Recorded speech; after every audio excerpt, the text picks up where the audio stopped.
Hello everyone, and welcome back to Midnight Horror. I know many of you use these videos to fall asleep, so before you drift off, I'd love it if you could leave a comment letting me know where you're listening from around the world. Also, don't forget to like and subscribe if you're enjoying the video. Story 1. The first time I heard it, I thought it was just the building settling. A faint scratching noise echoed through the vents in my apartment, so soft I almost convinced myself it wasn't real. I glanced up from my book, waiting to hear it again, but the sound never came. Shrugging it off, I went back to reading, unaware that this was just the beginning. Over the next few days, the noises continued. It wasn't constant, just an occasional faint scuffling that came and went without warning. I assumed it was a rat or some other pest, something that had gotten trapped in the ventilation system. But as time went on, the sound started feeling different, more deliberate, almost like something was moving with purpose. One night, as I was lying in bed, I heard it again. This time it was louder, closer, coming from the vent just above my headboard. My skin prickled as I listened, the noise dragging across the metal ducts in slow, deliberate movements. Holding my breath, I waited, heart pounding in my chest, but eventually the noise stopped. The next morning, I called my landlord and reported the issue. He sounded unconcerned, insisting it was probably just a rodent. He said he'd send someone to check it out in a few days, but that did little to ease my growing unease. That night, as I lay in bed, I found myself staring at the vent, waiting for the noise to return. It did. This time it was different. Instead of scratching, I heard what sounded like breathing, soft, measured, almost human. My entire body tensed, my mind racing with possibilities. Was I imagining it? Was the sound just the way air moved through the ducts? But then the breathing stopped, replaced by a faint tapping, like fingers drumming against metal. I barely slept that night. Every time I closed my eyes, I swore I could hear it again, always just quiet enough to make me doubt myself. The next day, I couldn't shake the feeling of being watched. Every time I walked past a vent, I felt an unnatural sense of unease, like something on the other side was listening. By the time the maintenance guy arrived, I was on edge. He unscrewed the vent cover in my bedroom, shining a flashlight inside. I held my breath, waiting for him to find something, a nest, droppings, anything that would explain the noises. But after a few minutes, he shook his head. "Nothing in there," he said. "Probably just old ductwork shifting." I wanted to believe him. I wanted to accept that it was nothing. But later that night, I woke up to something new. The sound of metal creaking, followed by a soft thud, like something had shifted inside the vents. I grabbed my phone and turned on the flashlight, shining it toward the vent. That was when I saw it. A handprint. It was faint, smudged against the inside of the metal, but it was there. My breath caught in my throat as I stared at it, my mind struggling to make sense of what I was seeing. The print was too large to belong to a child, the fingers long and distinct. Someone had touched the inside of my vent. I scrambled out of bed, heart pounding so hard I thought I might pass out. My first instinct was to get out, to leave the apartment entirely. But I forced myself to stay calm, to think. I grabbed a chair, climbed onto it, and unscrewed the vent cover with shaking hands. Holding my phone's light up to the opening, I squinted into the darkness. The tunnel stretched deep into the walls, disappearing around a bend. Dust clung to the metal, but the handprint was fresh. I took a deep breath, reached in, and shined my light down the shaft. For a split second, I thought I saw movement. I yanked my arm back, nearly falling off the chair. My stomach twisted as a wave of nausea hit me. There was someone inside the vents. Someone had been crawling through them, watching me, listening to me. The noises, the breathing, the tapping, it had all been real. I grabbed my phone and called the police. My voice was barely steady as I explained what I had found. The dispatcher told me to leave the apartment immediately, and I didn't hesitate. I ran out into the hallway, locking the door behind me and waiting for them to arrive. When the officers showed up, they searched the vents, moving carefully through each section. At first they found nothing, but then one of them called out from the other side of the building. Inside a larger duct near the maintenance room, they found a nest of sorts, a pile of blankets, food wrappers, and a single, filthy pillow. Someone had been living in the ventilation system.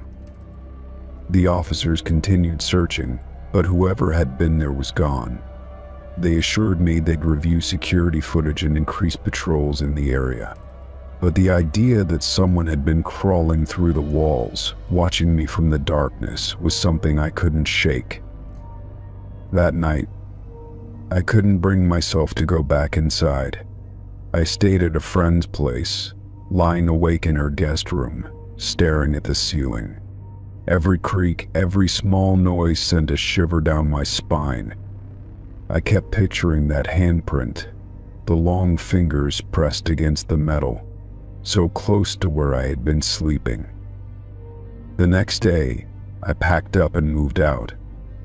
I didn't care about breaking my lease, didn't care about losing my security deposit. I just wanted to be somewhere safe, somewhere without vents leading into hidden spaces. A week later, I got a call from the police. They had checked the security footage just like they promised. What they found made my blood run cold. A man had been entering the building through the basement, slipping into the vents unnoticed. He moved through them with practiced ease, climbing, crawling, waiting. And on multiple occasions, the footage showed him peering through the vents in my apartment, watching me sleep. They never found him. Story 2. I arrived home late that night, exhausted from work, barely keeping my eyes open as I walked up to my front door. The neighborhood was quiet, only the distant hum of crickets breaking the silence. I punched in my usual alarm code, the same one I had been using for years. The keypad beeped in protest, flashing an error message. I frowned and tried again, carefully pressing each number to make sure I hadn't mistaped. The same error appeared, and the system refused to disarm. My stomach tightened as I stared at the keypad, my mind racing through possible explanations. Maybe I was too tired and messing it up, but deep down I knew that wasn't the case. I took a deep breath and entered the code once more, deliberately slow. Another error. The realization hit me like a wave of ice. Someone had changed it. My pulse quickened, and I turned to scan my surroundings, suddenly feeling exposed, standing alone in the dark. The street was empty, my neighbors' houses dark except for a few porch lights glowing in the distance. I pressed my ear to the door, listening for any sounds inside, but the house was silent. A deep sense of unease settled over me as I considered my next move. I pulled out my phone and opened the security app, hoping I could reset the system remotely. My hands felt unsteady as I navigated through the settings, but when I tried to access the alarm controls, I was locked out. The app claimed the password had been changed. A cold sweat formed on the back of my neck. Someone had access to my system. Someone had changed the alarm code. My fingers hovered over my phone screen as I debated calling the police, but without proof of a break-in, what could they do? I decided to check the house myself before panicking. I walked around to the back, careful to step lightly on the damp grass. My back door was locked, just as I had left it that morning. The windows were intact, no signs of forced entry. If someone had been inside, they hadn't left any trace, at least, not one I could see. I returned to the front, and hesitated before using my key. If someone was in there, I was walking straight into danger. My heart pounded as I slowly turned the lock, pushing the door open just enough to peek inside. The house was dark, still, exactly how I had left it. I reached inside and flipped the hallway light switch. Nothing happened.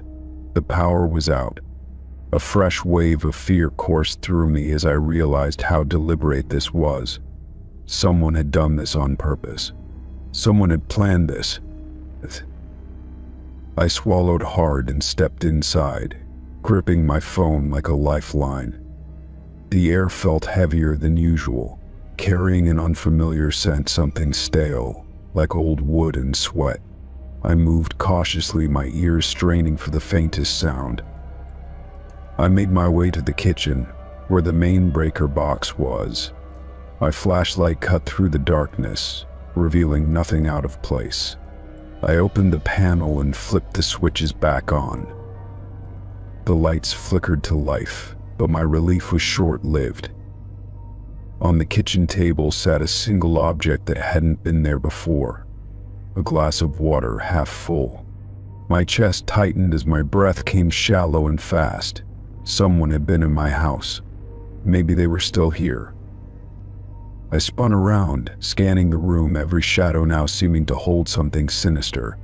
I forced myself to move, checking the living room, the bathroom, each step making my nerves more raw. The hallway leading to my bedroom stretched before me, its darkness feeling more like a warning than an invitation. My bedroom door was open, but I never left it that way. I clenched my phone, inching forward, every part of me screaming to turn back.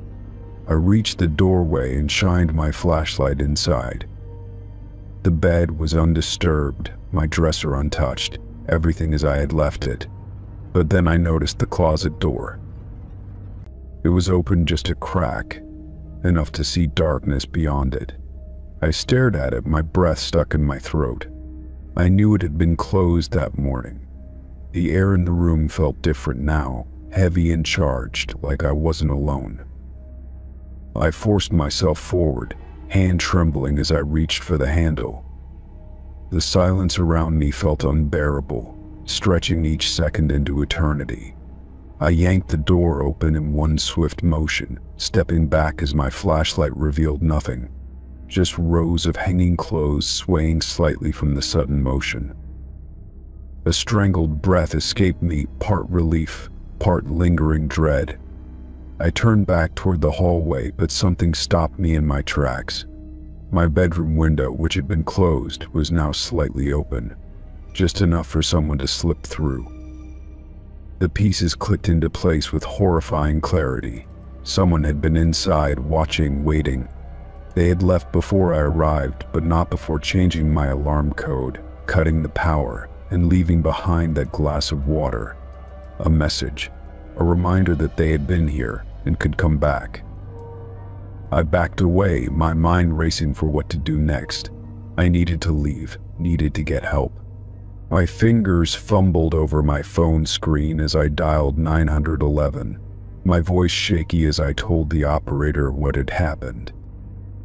The police arrived within minutes, their presence filling my home with flashing red and blue lights. They searched every room, every corner, but of course the intruder was long gone. There was no forced entry, no fingerprints, no proof of who had been there or why. But they had been there.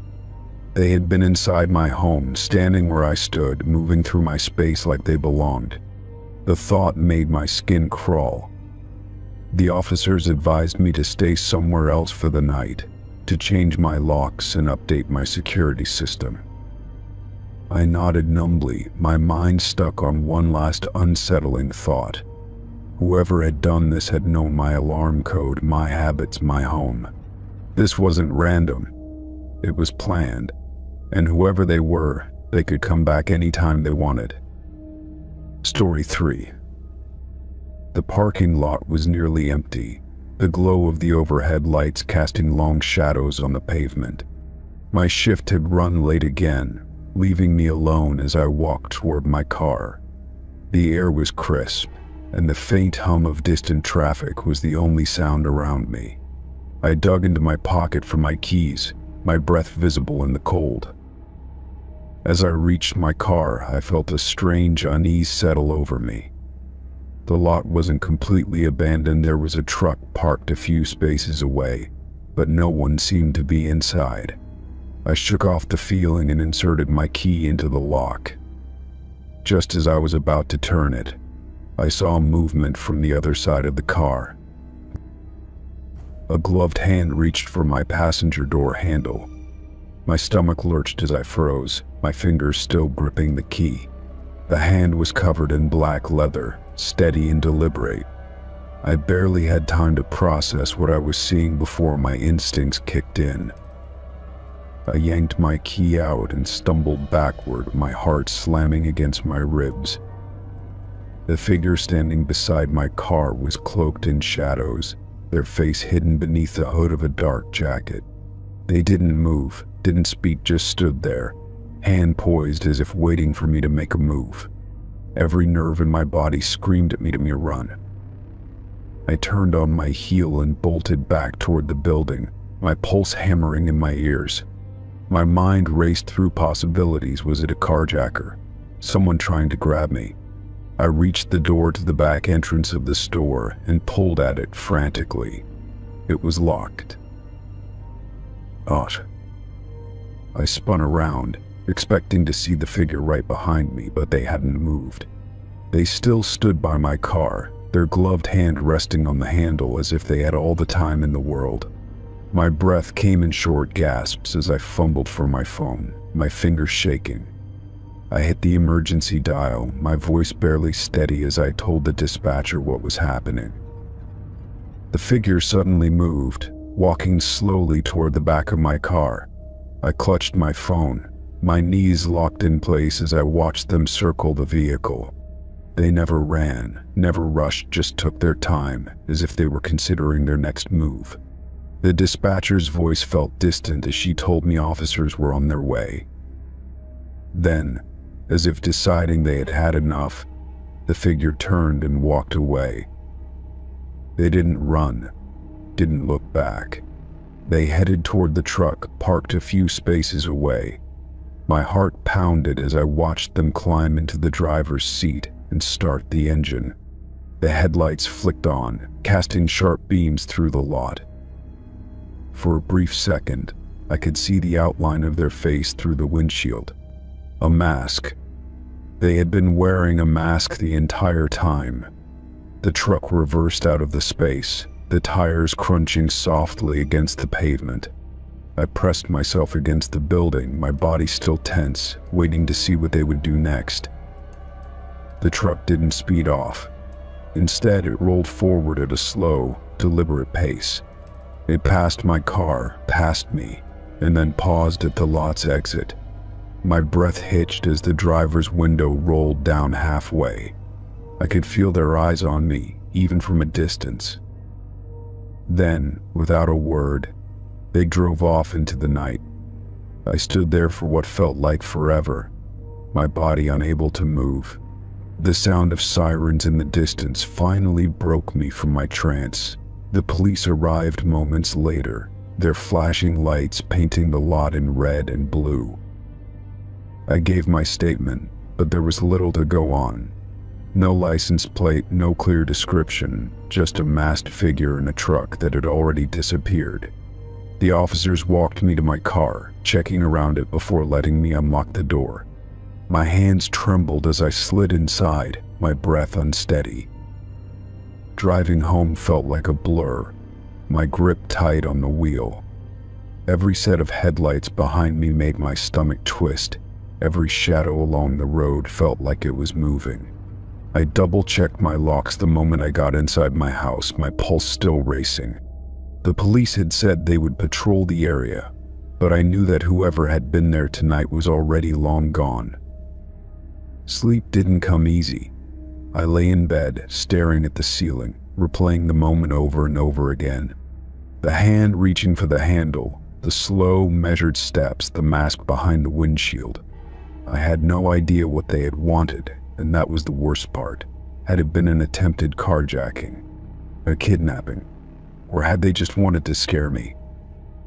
The next morning, I hesitated before heading to work. My stomach twisted at the thought of walking through that parking lot again. When I arrived, I parked closer to the entrance, making sure there were other cars nearby. My co-workers noticed my unease, but I didn't tell them everything. I didn't want to relive it more than I already had. For days, I kept looking over my shoulder, scanning the lot before stepping outside. But the truck never returned, and no one matching the description was ever found. Eventually, I forced myself to move on, convincing myself that it was just a one-time encounter. Then one night, as I left work, my phone buzzed with a notification. A security alert from my home camera. My stomach dropped as I opened the app. The footage was grainy, but the motion sensor had picked up something or someone. A figure stood at the edge of my driveway, watching, waiting, a gloved hand resting against the hood of my car. Story 4. The park was nearly empty that afternoon, just a few parents with their kids scattered across the playground. I had come to clear my head to enjoy the quiet, watching the leaves sway in the breeze. The wooden benches creaked slightly as I shifted, sipping from my water bottle. The occasional laughter of children echoed in the open air, a distant, pleasant hum. I had no real reason to be there, just passing time, letting my thoughts wander. The jungle gym stood a few feet away, its bright colors faded by years of sun and rain. A single red ball rolled lazily across the grass, nudged by the wind. Somewhere behind me, a swing creaked as it rocked back and forth, empty. A man's voice cut through my thoughts, low and direct. "Where's your daughter?" he asked. I turned, startled, and met the gaze of a man I didn't recognize. His eyes were sharp, dark, studying me with an intensity that sent an uneasy chill through my spine. I blinked, confusion settling in. "I don't have a daughter," I said, my voice measured. His expression didn't change. If anything, his frown deepened, his hands slipping into the pockets of his jacket. The way he stood, too still, too expectant, set off alarm bells in my mind. "Yes, you do," he said, tilting his head slightly. "I just saw her here with you." His voice was flat, matter-of-fact, like he was stating something undeniable. My stomach twisted as an uneasy pulse of fear rippled through me. This had to be some kind of mistake, a mix-up, but something about the way he said it made my skin crawl. I forced a small, tense laugh, shifting on the bench. "You must have me confused with someone else," I said. My heart pounded as I glanced around, suddenly hyper-aware of how isolated the park felt. The few parents still there were too far away to notice anything unusual. The man's lips pressed together in a thin line. He didn't move, just kept staring, as if waiting for me to admit something. The silence between us stretched unbearably, thick with something unspoken. My pulse hammered in my ears, and I fought the instinct to stand and leave. "I don't know what you're talking about," I said, firmer this time. He exhaled sharply through his nose, a sound that wasn't quite a laugh but held something unsettling beneath it. His hands stayed in his pockets, his shoulders squared. "I saw her," he repeated, his voice dropping lower. "She was right there." He nodded toward the jungle gym. "And now she's gone." The words sent a cold shiver down my spine. His eyes never left mine, and I felt something shift in the air between us, an unspoken challenge, a silent accusation. I swallowed hard, my throat suddenly dry. "Look, I think you should leave me alone," I said, my voice steady despite the panic building in my chest. I pushed myself to my feet, muscles coiled tight with unease. My instincts screamed at me to put distance between us. The man didn't move. He just stood there, watching me. The shadows stretched longer across the grass as the sun dipped lower, casting an eerie glow over the playground. A quiet tension settled in my chest, thick and suffocating. I forced myself to turn away, to walk toward the parking lot without looking back. Each step felt heavier than the last, as if something unseen was pressing down on me. The wind picked up, rustling the trees, the sound strangely distorted in the empty space. When I reached my car, I risked a glance over my shoulder. The man was still there, standing in the exact same spot, watching. My breath caught in my throat as I fumbled for my keys, my hands shaking. He didn't follow. He didn't call after me. He just stood there, staring, as if waiting for something. I locked the doors the moment I slid into the driver's seat, my chest rising and falling with sharp, shallow breaths. My heart thudded violently as I started the engine, the hum of the car the only thing grounding me. I pulled out of the parking lot, my eyes flicking to the rearview mirror. He was gone. Gone. The park was empty now, the swings swaying slightly in the breeze. The jungle gym stood silent, the fading sunlight casting long, eerie shadows across the wood chips. A sense of deep unease settled in my stomach, the feeling that something was still lingering, watching. That night, I couldn't shake the man's words from my mind.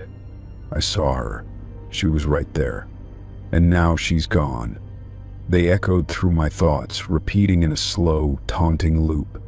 I barely slept, my body tense, every creak of the house making my skin prickle. Days passed, but the encounter clung to me like a shadow. I found myself checking over my shoulder more often, locking my doors twice before bed. The rational part of my mind told me it had just been a strange interaction, some bizarre misunderstanding. But deep down, something didn't sit right. A week later, I made the mistake of going back. Curiosity tugged at me, the need to prove to myself that it had all been in my head. The park looked the same, quiet, mostly empty, just a few kids playing in the distance. The air felt colder, heavier, though I knew it was just my nerves. I sat on the same bench, watching the playground. Minutes passed. The swings moved slightly in the breeze, their creaking unnervingly loud in the stillness. I forced myself to breathe, to shake the lingering unease from my chest. Then, out of the corner of my eye, I saw him. The same man stood at the edge of the playground, half hidden by the trees. His posture was rigid, his face unreadable. He wasn't looking at me this time. His gaze was fixed on something else. I followed his line of sight, my stomach twisting violently. There, by the jungle gym, stood a little girl. She was facing away from me, her dark hair hanging over her shoulders. My breath caught in my throat as I took in the small, pale figure. My pulse pounded, my body frozen in place. She hadn't been there a moment ago. The wind picked up, rustling the leaves, and she turned. Her face was wrong, blurred, like a distorted reflection in water. My body went cold, the air thick with something heavy and suffocating. I forced myself to move, to stand, but my legs felt rooted to the ground. The man didn't move, didn't react. He just kept watching. Then, in the blink of an eye, the girl was gone. My breath came in sharp gasps as I tore my gaze away, my hands shaking. The playground was silent again, empty. When I looked back toward the trees, the man was gone too. I didn't wait. I turned and left, walking quickly to my car, my skin crawling with an unbearable sensation of being watched. The entire drive home, I couldn't stop glancing at the rearview mirror, expecting to see something that shouldn't be there. I never went back to that park again, but sometimes late at night, I swear I still hear that man's voice echoing in my mind. "Where's your daughter?" Story 5. The office was nearly empty when I arrived, just the usual early morning quiet before the day really began. My cubicle was exactly as I had left it, papers stacked neatly, a coffee mug from yesterday still sitting on my desk. I sat down, pressing the power button on my computer, waiting for it to boot up. As the screen flickered to life, something immediately felt off. A document was open, sitting in the middle of the screen. My hands hesitated over the keyboard as I stared at it, the words neatly formatted, almost too precise. My confusion deepened as I began reading, my stomach twisting with every line. It wasn't some work file or an old project. I was staring at a full transcript of a conversation I had the night before in my apartment. My breath caught as my eyes darted over the text, the words painfully familiar. It wasn't just any conversation. It was the one I had with my best friend over the phone, discussing plans for the weekend. Every pause, every laugh, every detail down to the exact phrasing was there. The timestamps, too, matched perfectly, lining up with the time I had spoken. I sat back, my fingers cold against the desk. There was no way this should exist. My work computer wasn't connected to my personal life in any way. I never logged into personal accounts, never brought my phone near my workstation. Yet here it was, a perfect replica of my private conversation. I quickly checked the file properties, hoping to find some explanation. It had been created at 2:37 a.m., a time when I had been asleep. My stomach churned at the thought of someone accessing my device remotely, listening in without my knowledge. I scanned the office, suddenly hyper-aware of every shadow, every quiet hum of machinery. Forcing myself to breathe, I copied the document onto a flash drive before closing it. I didn't delete it. Not yet. I needed proof, something to show in case this turned into something bigger. With shaking hands, I opened my email, checking for any signs of unauthorized access, but everything seemed normal. There were no sent messages, no new logins, nothing to suggest that someone had been in my system. I reached for my phone, intending to call my friend and tell them what was happening. As soon as I unlocked it, a notification appeared at the top of the screen. It was an anonymous message with no sender information, just a single sentence. "Did you like the transcript?" My heart pounded as I stared at the words, bile rising in my throat. Whoever had done this wasn't just lurking in my computer, they wanted me to know they were there. My fingers felt stiff as I powered my phone off, my breathing uneven. I stood up, glancing toward the security cameras mounted in the corners of the office. I forced myself to act normal, walking to the break room to get coffee, even though my appetite had vanished. My mind raced, trying to piece together who could have done this. A coworker? A hacker? Someone with access to my home? The thought sent a fresh wave of fear through me. When I returned to my desk, I hesitated before turning my phone back on. There were no new messages, no signs of anything else out of the ordinary. But the damage had already been done. I couldn't shake the feeling that someone was watching, listening, waiting for my reaction. I pulled up the security settings on my work computer, scanning for remote access or any sign of unauthorized logins. Everything seemed normal, but I knew that didn't mean much. Whoever had done this was careful, precise, leaving nothing behind but the message they wanted me to see. By lunchtime, I had made up my mind. I wasn't going to sit around waiting for something worse to happen. I copied the transcript onto a second flash drive and took it with me, leaving the office under the pretense of getting fresh air. My destination wasn't the usual cafe or nearby park. I was heading straight to an electronics store.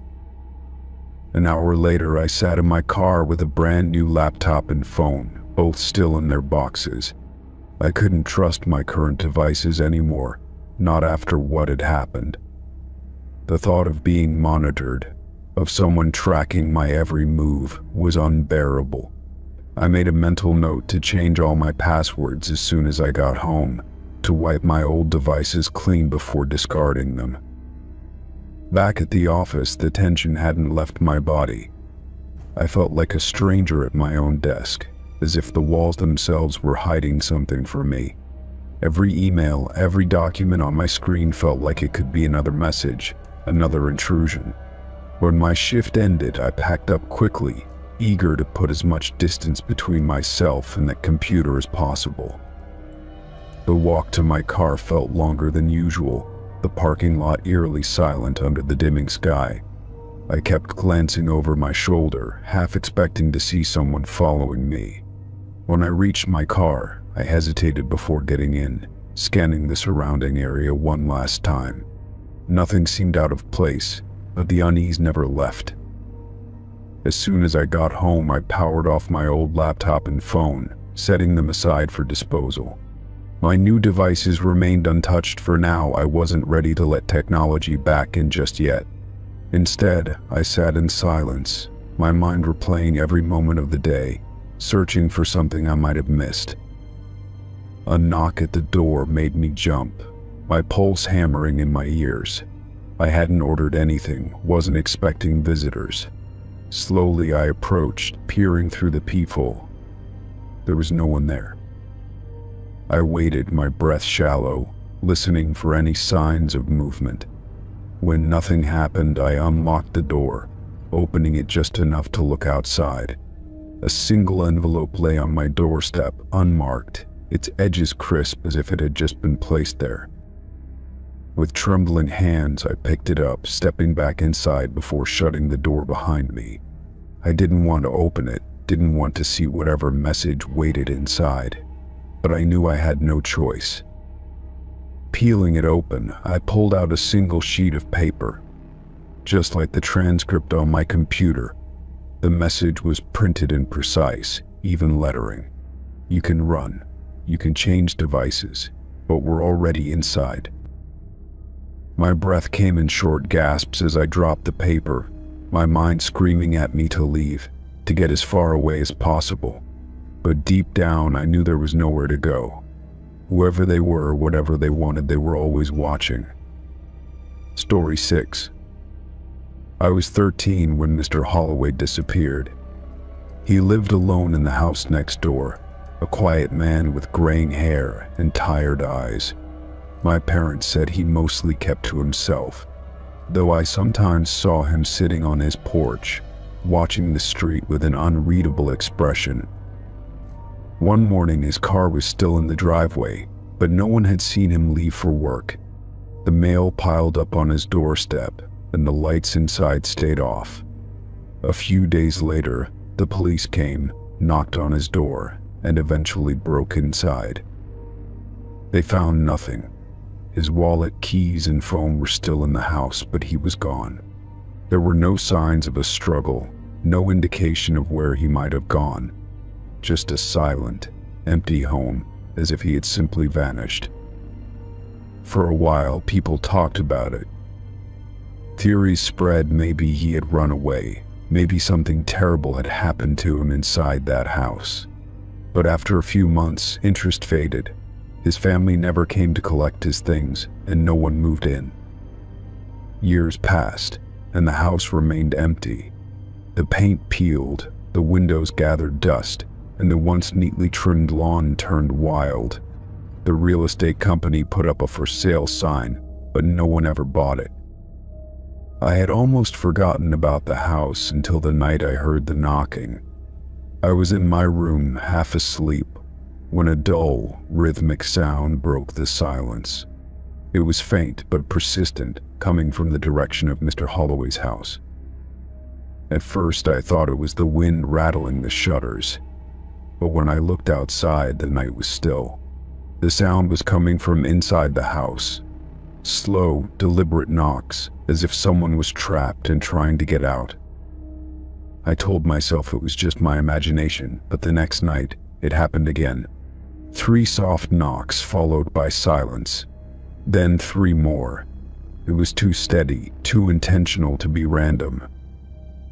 Curiosity gnawed at me, but I forced myself to ignore it.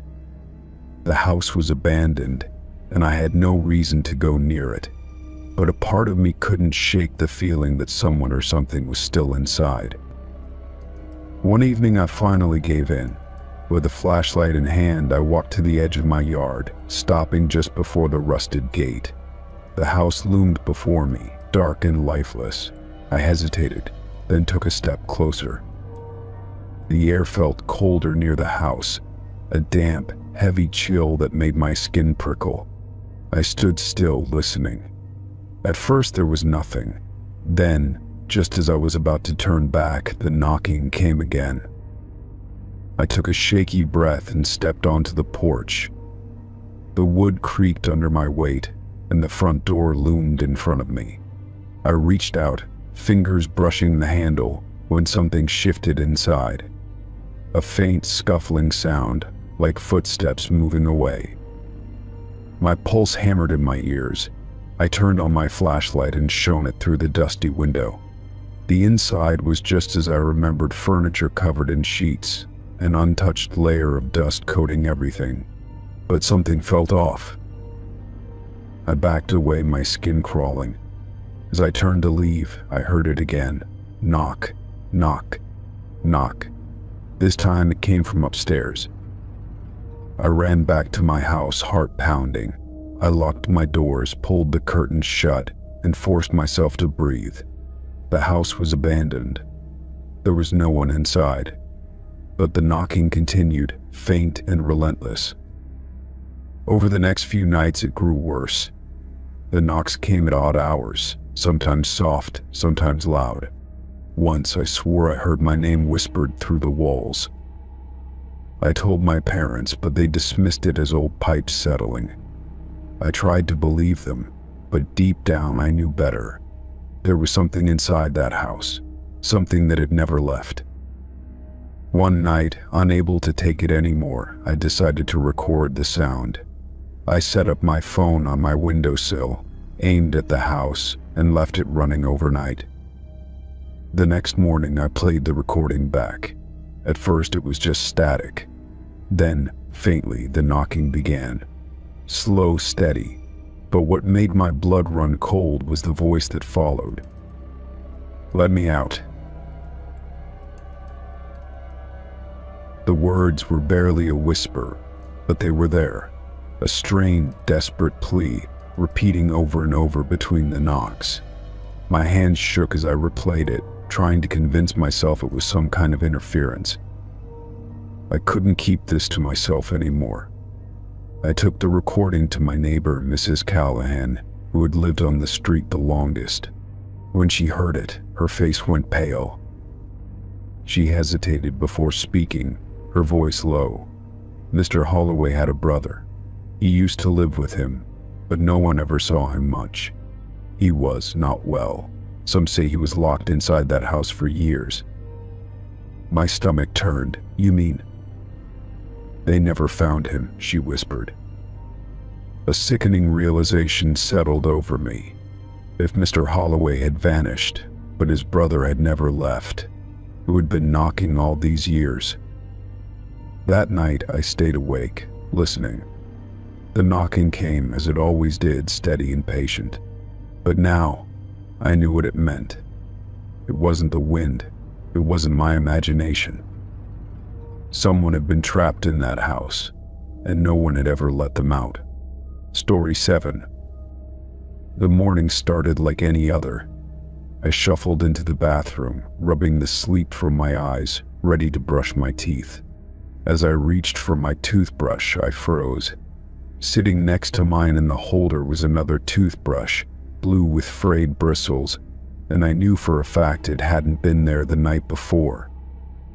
My apartment was small, 1 bedroom, 1 bathroom, and locked up tight every night. No one else had a key, and I lived alone. A cold feeling crept up my spine as I stared at the toothbrush, my mind scrambling for an explanation. Had I bought it and forgotten? No, I would remember something like that.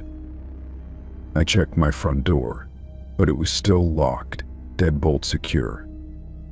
The windows were shut, no signs of forced entry. I told myself there had to be a rational reason. Maybe I had absent-mindedly bought a second toothbrush and placed it there without thinking. It wasn't likely, but it was better than the alternative.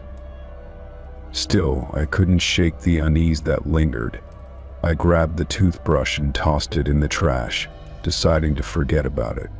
The rest of the day passed uneventfully, but when night came, I found myself double-checking the locks before going to bed. Sleep didn't come easy, my mind replaying the morning over and over. The next morning, I stepped into the bathroom and felt my stomach drop.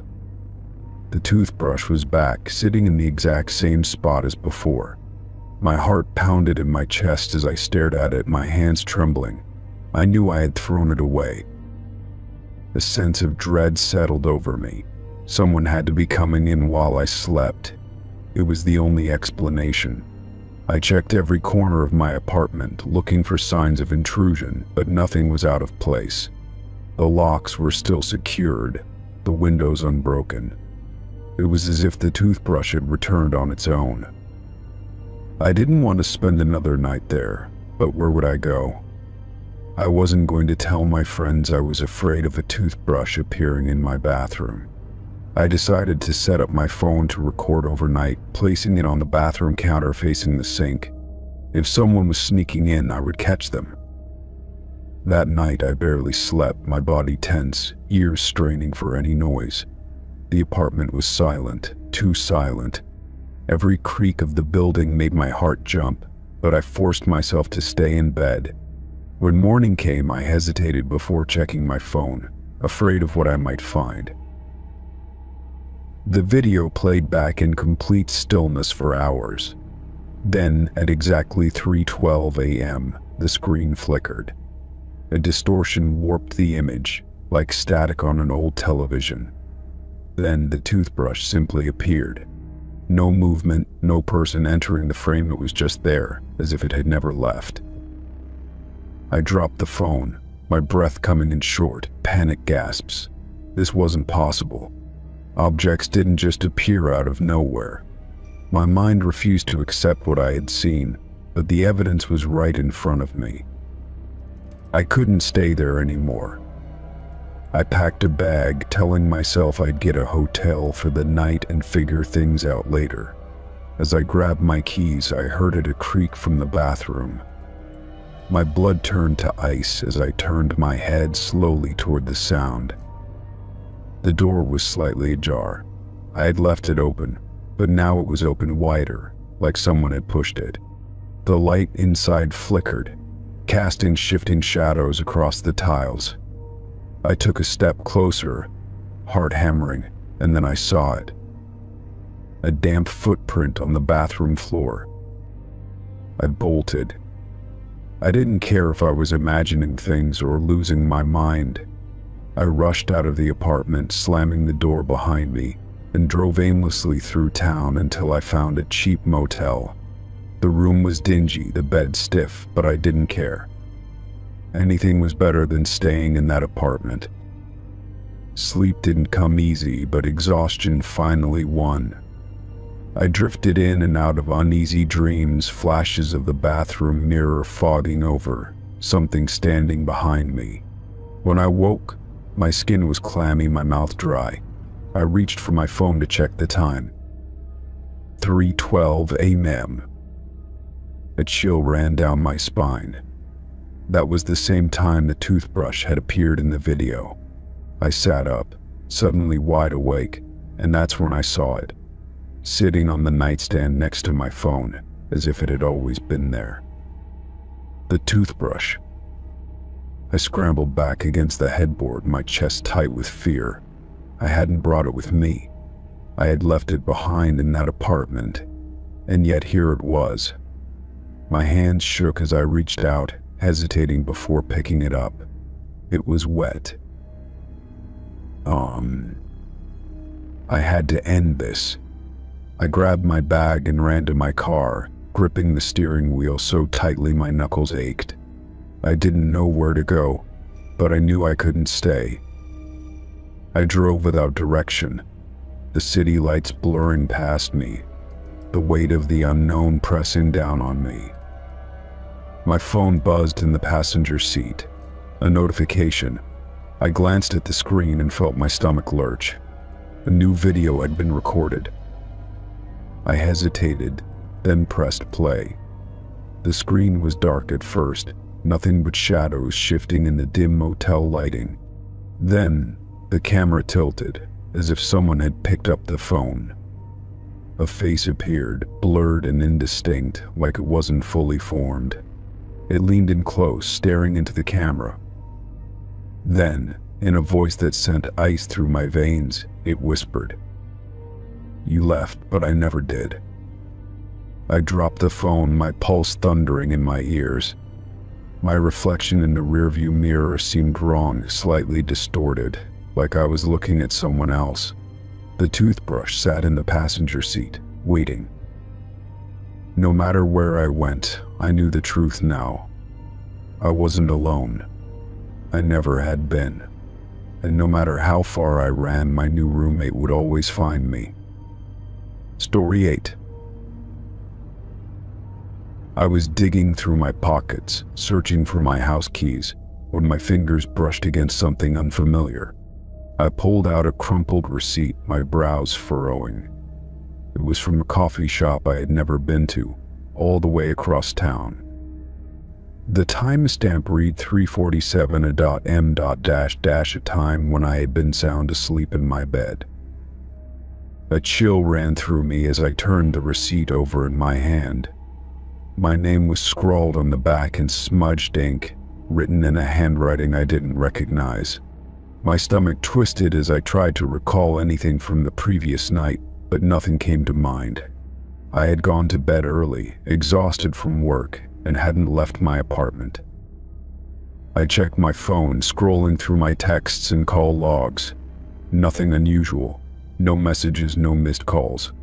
My heart pounded as I opened my banking app, half expecting to see a charge from the coffee shop. There was nothing. It was as if someone else had been there, using my name.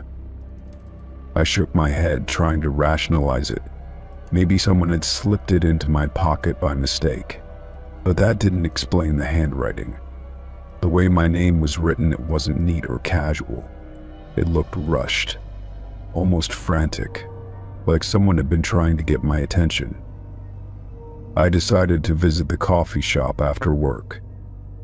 The place was small, tucked between a laundromat and a closed-down bookstore.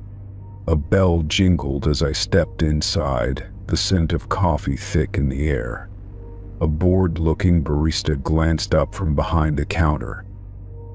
"Hey, were you working last night?" I asked, trying to keep my voice even. The barista frowned, tapping his fingers on the register. "Yeah, I was." "Why?"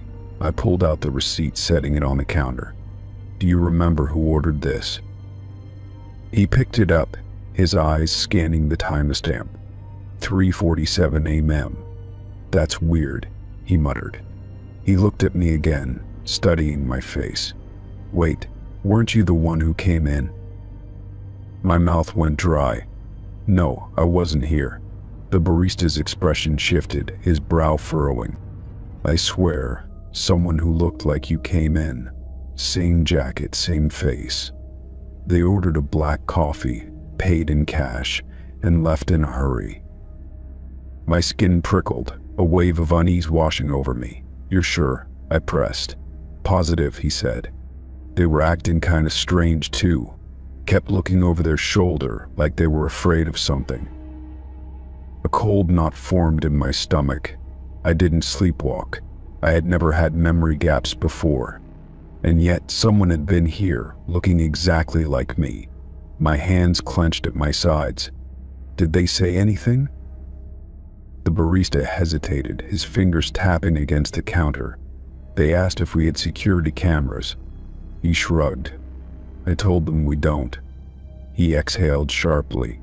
Then they just mumbled something like it's still happening and walked out. My pulse pounded in my ears. Did they leave anything behind? The barista thought for a second, then nodded. He disappeared into the back room and returned with a napkin. They scribbled something on this, then crumpled it up and left it on the table. He smoothed out the napkin and handed it to me. My hands shook as I read the messy, hurried writing. "It's watching. Don't go home." The napkin slipped from my fingers, fluttering to the counter. My mind raced, my chest tightening. I stepped back, swallowing hard. "This has to be a joke," I muttered. The barista raised an eyebrow. "If it is, it's a weird one." I forced a nod, my stomach churning. "Thanks," I said quickly, turning toward the door. Outside, the city felt different, too quiet, too still. My reflection in a nearby shop window caught my eye, and I hesitated. For a moment, I thought I saw something wrong with my face. The way my eyes stared back at me, a fraction too wide. My breath hitched, and I stepped away from the glass. I tried to shake the feeling as I walked back toward the subway. Maybe someone had been messing with me. Maybe the barista was mistaken. But deep down, I knew something was wrong. The words on the napkin burned in my mind. "It's watching. Don't go home." I reached my apartment building, my hand hovering over the door handle. A part of me hesitated. What if the note was right? What if something was waiting inside? I shook my head, pushing the thought away. This was ridiculous. I stepped inside, locking the door behind me. My apartment was silent, untouched. Everything was exactly as I had left it. I exhaled, rubbing my temples. Maybe I was overthinking this. Maybe it was nothing. Then I saw it. A cup of black coffee sitting on my kitchen counter. My heart stopped. The cup was still warm. Story 9. I always kept my laptop's webcam covered. It was a habit, a precaution against the idea that someone might be watching. I worked from home, spending long hours on my computer, and the thought of unseen eyes made me uneasy. One evening, as I was shutting things down, I noticed something that made my stomach twist. The tiny green light next to the camera was on. I frowned, reaching for the small piece of tape I always kept over it. But then I remembered the laptop wasn't even plugged in. It had been off the entire day, sitting on my desk untouched. My fingers hovered over the keyboard as a cold dread settled over me. I shut the laptop completely and closed the lid, stepping away like it had burned me. My mind raced through explanations. Maybe it was a glitch, a random hardware issue. But deep down, I knew something was wrong. The light had been steady, not flickering like a malfunctioning LED. Trying to shake the feeling, I went to bed, but sleep didn't come easily. Every time I closed my eyes, I imagined someone watching, their gaze filtering through the screen. When I finally drifted off, I dreamed of static-filled images, shadows moving where they shouldn't. When I woke up, I told myself I was being paranoid. The next day, I left the laptop closed and used my phone instead. But every time I walked past my desk, I felt like something was off. That night, I decided to check the webcam settings just to be sure. I powered up the laptop, keeping my eye on the camera light. It remained dark, which made me feel a little foolish. Then, as soon as I opened the settings, the light flickered on. My breath caught in my throat. It was as if it knew I was looking for it. I yanked the power cable from the wall, forcing the laptop to shut down instantly. My reflection in the dark screen stared back at me, wide-eyed and pale. I took the laptop apart that night, removing the battery just to be safe. The next morning, I bought a brand new one, swearing I'd never use the old one again. But curiosity got the better of me. That evening, I turned it on one last time, keeping it offline. I searched through the system logs, looking for anything unusual. What I found made my skin crawl. There were remote access attempts, hundreds of them. Some had been successful.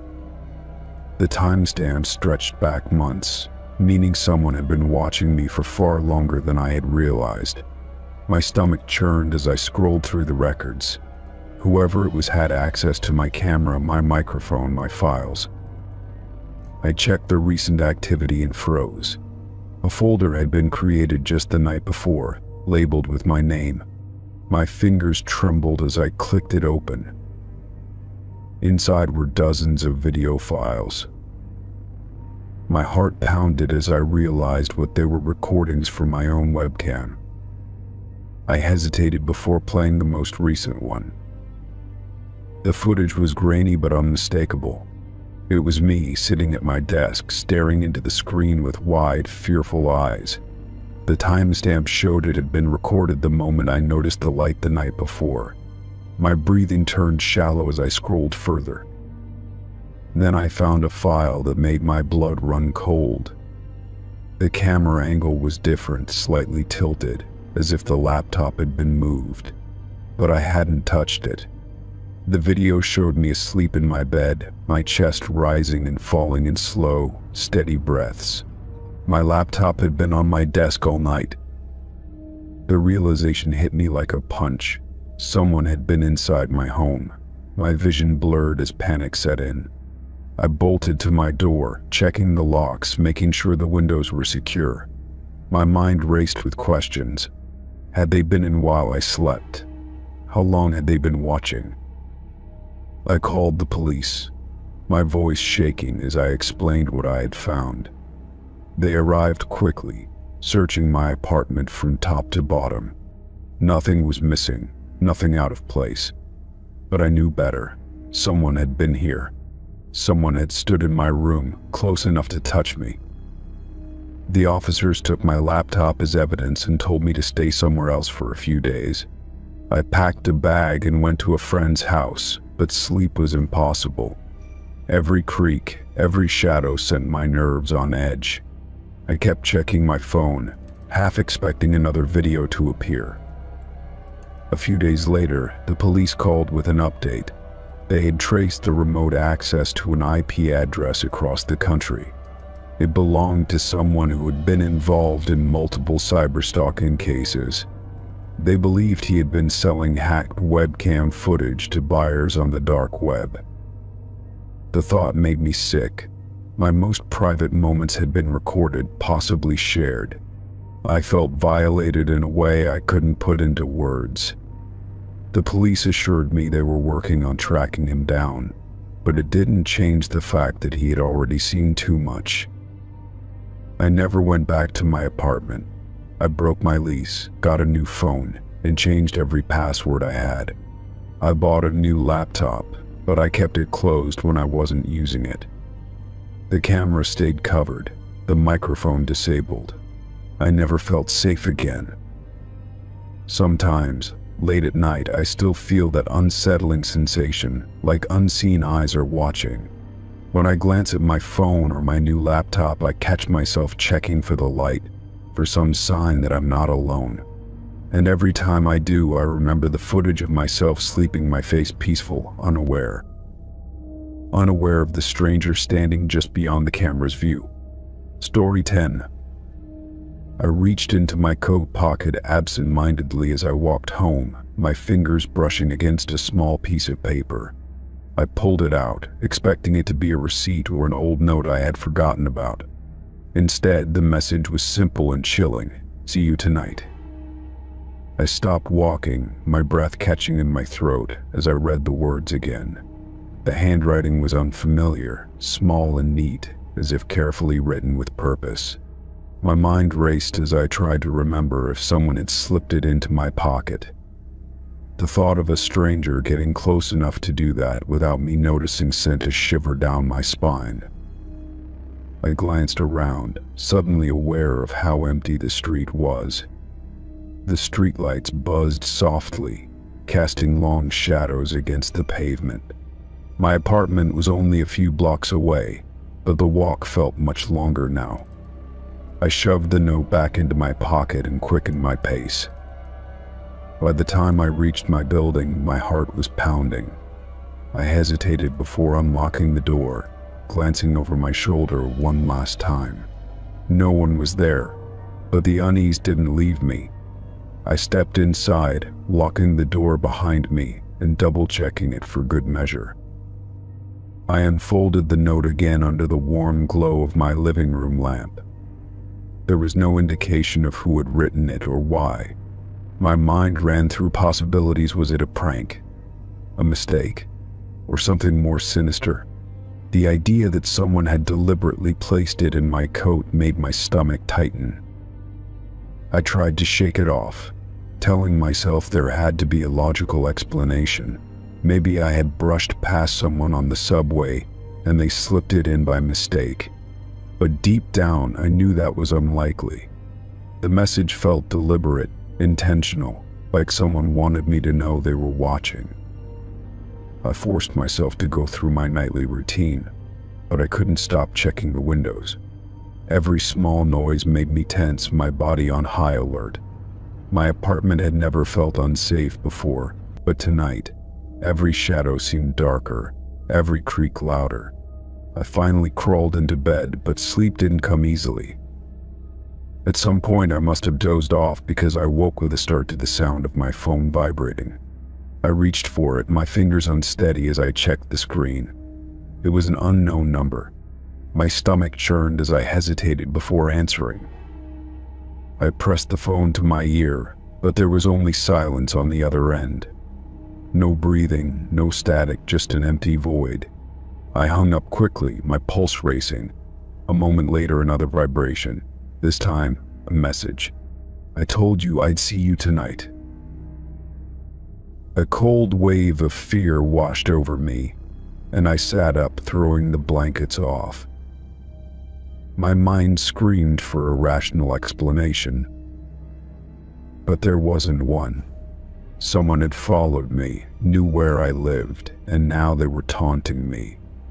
I jumped out of bed and checked the locks again, making sure every window was secured. I peered through the peephole, but the hallway was empty. I checked my phone again, my fingers hovering over the call button.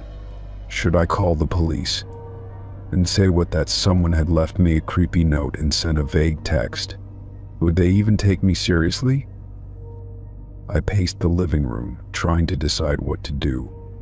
Then, a noise outside my door made me freeze. It was faint, like the shuffle of footsteps, stopping just outside my apartment. I held my breath, my heart thudding so loudly I swore whoever was out there could hear it. Slowly, I reached for the nearest heavy object, a metal flashlight, and crept toward the door. I pressed my ear against the wood, listening. Silence. But I knew someone had been there. I could feel it. Summoning all my courage, I yanked the door open, flashlight raised, ready to swing. The hallway was empty. The air felt thick, heavy with something unseen. I took a hesitant step forward and looked both ways. No sign of anyone. Just as I was about to retreat back inside, my eyes landed on something at my feet. Another note. My hand shook as I bent down to pick it up. The message was shorter this time. You shouldn't have opened the door. My breath hitched, and I slammed the door shut, locking it again. My fingers trembled as I grabbed my phone and dialed. The dispatcher's voice was calm, but I could barely get the words out. Someone was watching me. Someone had been outside my apartment. Within minutes, a patrol car arrived. 2 officers knocked on my door. Their presence both a relief and a reminder of how real this was. They searched the hallway, the stairwell, even the entrance to the building. Nothing. No signs of forced entry, no security footage showing anyone suspicious. They asked if I had any enemies, anyone who might want to scare me. I shook my head, unable to think of anyone who would go this far. They took the notes, promising to keep a patrol in the area for the night. But the looks they exchanged told me they weren't expecting much to come of it. After they left, I sat on the couch, hugging my knees to my chest. The apartment felt too quiet now, every sound amplified by my paranoia. I knew I wouldn't sleep. I kept the flashlight close, my phone even closer. Hours passed, and the night stretched on, heavy and endless. Just when I thought I might be able to rest, a soft tap sounded against my window. My blood turned to ice. I lived on the 3rd floor. Story 11. I was driving home late at night, the roads nearly empty except for the occasional headlights passing by. The glow of my dashboard cast a soft blue light over the interior, and the hum of the engine filled the silence. My eyelids felt heavy, exhaustion creeping in after a long shift at work. I turned up the radio, hoping the music would keep me alert for the final stretch home. As I slowed to a stop at a red light, my car's dashboard lit up with a notification. Motion detected, back seat. I frowned, glancing at the screen in confusion.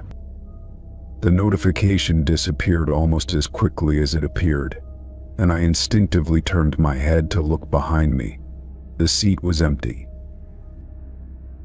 A chill ran down my spine as I stared at the unoccupied backseat. My car's sensors had never glitched before, and I knew I was alone when I got in. I swallowed hard, shaking my head, trying to brush it off as a malfunction. The light turned green, and I pressed the gas pedal, pushing the unsettling thought away. A few minutes later, as I turned onto the dark, tree-lined road leading to my neighborhood, the notification popped up again. Motion detected, backseat. My grip tightened on the steering wheel as a wave of unease settled in my chest. I refused to look this time, keeping my eyes locked on the road ahead. My breath came shallow and my pulse quickened as I tried to rationalize it. Maybe it was a bug in the system, a random fault in the sensors. But deep down, something told me that wasn't the case. The feeling of being watched crept over me, an invisible weight pressing against my shoulders.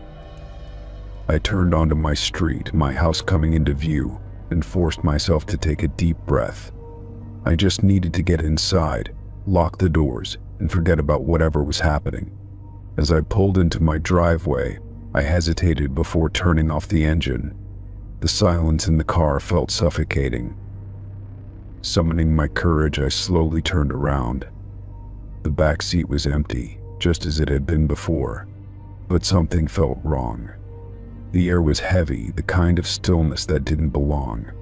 My stomach twisted as I reached for my phone, opening the app connected to my car's security system. I scrolled through the recorded notifications, my fingers trembling slightly. The footage was grainy in the low light, but my heart nearly stopped when I played the clip from the first motion alert. At first, there was nothing but the dimly lit interior of my car. Then, just for a split second, a shadowy shape flickered into view in the backseat. My breath caught in my throat as I replayed it, hoping I had imagined it. But there was again a dark figure, sitting perfectly still behind me before vanishing. My hands shook as I locked my phone and fumbled to get out of the car. Every nerve in my body screamed at me to move faster. I rushed inside, locking the door behind me and leaning against it. My heart pounded in my ears, my mind racing with possibilities. I had been alone, I knew that, but the footage told a different story. I peered through the window at my car, half expecting to see movement inside. The windows were dark, the interior empty. I barely slept that night. Every time I closed my eyes, I saw the shape in the backseat. The thought of it sitting there, watching me drive, made my skin crawl. I considered deleting the footage, convincing myself it was a glitch, but I couldn't bring myself to do it. Something inside me knew it was real. The next morning, I hesitated before getting into my car. The sunlight made everything feel normal again, but the memory of last night lingered. I checked the backseat 3 times before starting the engine, my paranoia refusing to fade. The drive to work was uneventful, no new notifications, no signs of movement. For a few days, I almost convinced myself that it had been a one-time thing. I avoided looking at the footage again, unwilling to let my imagination run wild. But then, on my way home a week later, it happened again. Motion detected, backseat. A cold sweat broke out on my skin as I forced myself to look in the rearview mirror. My breath hitched.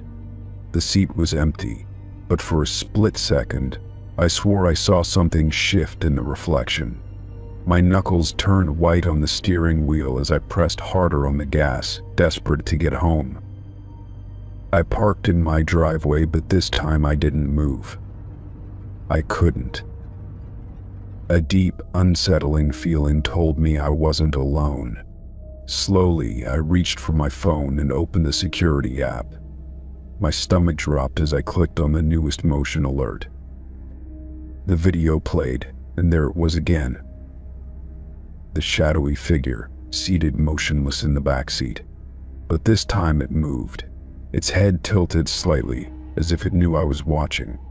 Then, without warning, it lunged forward toward the camera before the feed cut to black. I scrambled out of the car so fast I nearly tripped. My hands were shaking so badly I could barely unlock my front door. Slamming it shut behind me, I gasped for breath, my entire body trembling. I didn't care if I sounded insane. I called the police. When they arrived, they checked the car, searching for any signs of an intruder. They found nothing. No signs of forced entry, no evidence of someone being there. I showed them the footage, but when they pulled up the files, they were gone. The recordings had been erased. One officer suggested it was a malfunction, but I could see the doubt in his eyes. He advised me to be cautious and report anything unusual. After they left, I sat in my living room, staring at my phone, trying to make sense of it all. I sold the car the next week. I couldn't drive it again, not after what I had seen. Even after getting a new vehicle, I still check the backseat every time I get in. But sometimes, late at night, I swear I can still feel it, that heavy, watchful presence just behind me. Story 12. I sat on my couch with an old shoebox full of childhood photos spread out on the coffee table. It had been years since I'd looked through them, but a wave of nostalgia had hit me earlier that evening. I flipped through images of birthday parties, messy cakes, and colorful decorations. Each photo captured a frozen moment of laughter and joy, a time when life had been simpler. One picture in particular caught my eye. It was from my 7th birthday party, taken in my backyard. My friends and I stood around the picnic table, wearing party hats, but in the far corner of the frame, a man stood partially obscured by a tree. He wasn't looking at the camera or talking to anyone. He was just there, staring. A strange unease crept into my chest. I didn't remember anyone like that at my party, and his expression was unreadable. His clothes were plain, a dark jacket and jeans, blending into the background. Something about him felt out of place, like he didn't belong there. I shook it off and continued flipping through the photos. When I reached my 8th birthday, my stomach clenched. He was there again. This time he was further back, near the fence, almost hidden behind a group of parents. He wasn't smiling, wasn't interacting, just watching. A chill ran through me, and I immediately went through more pictures, my fingers moving faster. My 9th birthday, there he was, near the edge of the yard. My 10th standing behind the bounce house, barely noticeable but still present. He had been at every single one. I set the pictures down, my breath coming in shallow bursts. I tried to reason with myself. Maybe he was a family friend, a neighbor I had forgotten. But deep down, I knew that wasn't true. If he had been someone I knew, why did his presence feel so unsettling? I grabbed my phone and called my mother. She answered on the second ring, her voice warm but tired. I asked her about the man, describing his appearance, his repeated presence in the photos. She was quiet for a long moment before she finally spoke. "I don't remember anyone like that," she said. "Are you sure it's the same man?" I stared at the images, the familiar shape of his face appearing again and again. "It's him," I whispered. "It's always him." She hesitated before sighing. "That's really strange. Maybe your dad will remember something. I'll ask him." After hanging up, I stared at the photos, my pulse drumming in my ears. The more I looked at him, the more unsettled I became. His presence wasn't casual. He was always positioned just outside the main group, always near an exit. He had been watching me for years. I spent the next few hours searching through other family pictures, flipping through old albums. He wasn't in school photos, wasn't in Christmas or Thanksgiving pictures. Only my birthdays. Only those moments when I was surrounded by people but too distracted to notice him lurking nearby. That night, I barely slept. Every time I closed my eyes, I saw him standing there, silent and still, waiting just outside my childhood. When morning came, I decided I needed answers. I went to my parents' house and dug through the old boxes of photos in the attic, searching for anything that could explain who he was. I found one more picture, an older one from when I was 5. It was the same scene: my birthday, my friends, a cake, but now I knew where to look. My breath caught in my throat as I spotted him again, standing a little further away than in later years. It meant he had been there even longer than I thought. I brought the photos to my dad, placing them in front of him one by one. He studied them, his brow furrowing deeper with each passing moment. When he reached the last one, he exhaled slowly, rubbing his chin. "I don't know who this is," he admitted, "but he's in every single one." My mother sat beside him, eyes wide, lips pressed tightly together. "This doesn't make sense," she murmured. "If he was a friend or a relative, we would remember him." A terrible thought struck me, and I turned to my dad. "Do we still have the old home videos?" He nodded and went to retrieve them from a cabinet. We dusted off the VH player and inserted a tape for my 8th birthday. The footage was shaky, filmed by one of my uncles. The camera panned over the yard, capturing my friends playing, my parents talking, the decorations swaying in the summer breeze. Then, in the far corner of the screen, he appeared. He stood near the fence. Just like in the photos, his posture stiff and unmoving. My uncle's voice came through the speakers, laughing, chatting with someone, but the man never reacted. I rewound and played it again, this time focusing on him. I expected him to shift, to turn away, to leave, but he never moved. He simply stood there, eyes fixed on something out of frame. A shiver crawled up my spine. "This isn't normal," I whispered. "This isn't." The video cut out for a split second, just a flicker of static. When the picture returned, the camera had moved slightly, and the man was gone. Not walked away, not turned, just gone. I shot a look at my parents, both of them pale and silent. My mother grabbed the remote and fast-forwarded to another part of the video. When she hit play, the camera showed my friends gathered around the cake. The candles were lit. Everyone was cheering. And then, in the background, the man was back. But this time his head was turned. Not toward the party. Not toward the camera. Toward me. I shot up from my seat, my skin crawling. I don't want to see any more. My dad turned off the TV, his jaw clenched. "We need to find out who he is." That night, I locked every door and window, checking them twice. I didn't know if he was still watching, if he was still out there somewhere. But one thing was certain: whoever he was, he had been a part of my life far longer than I had ever realized. And I never once noticed him. Story 13. I first noticed it while closing my blinds one night.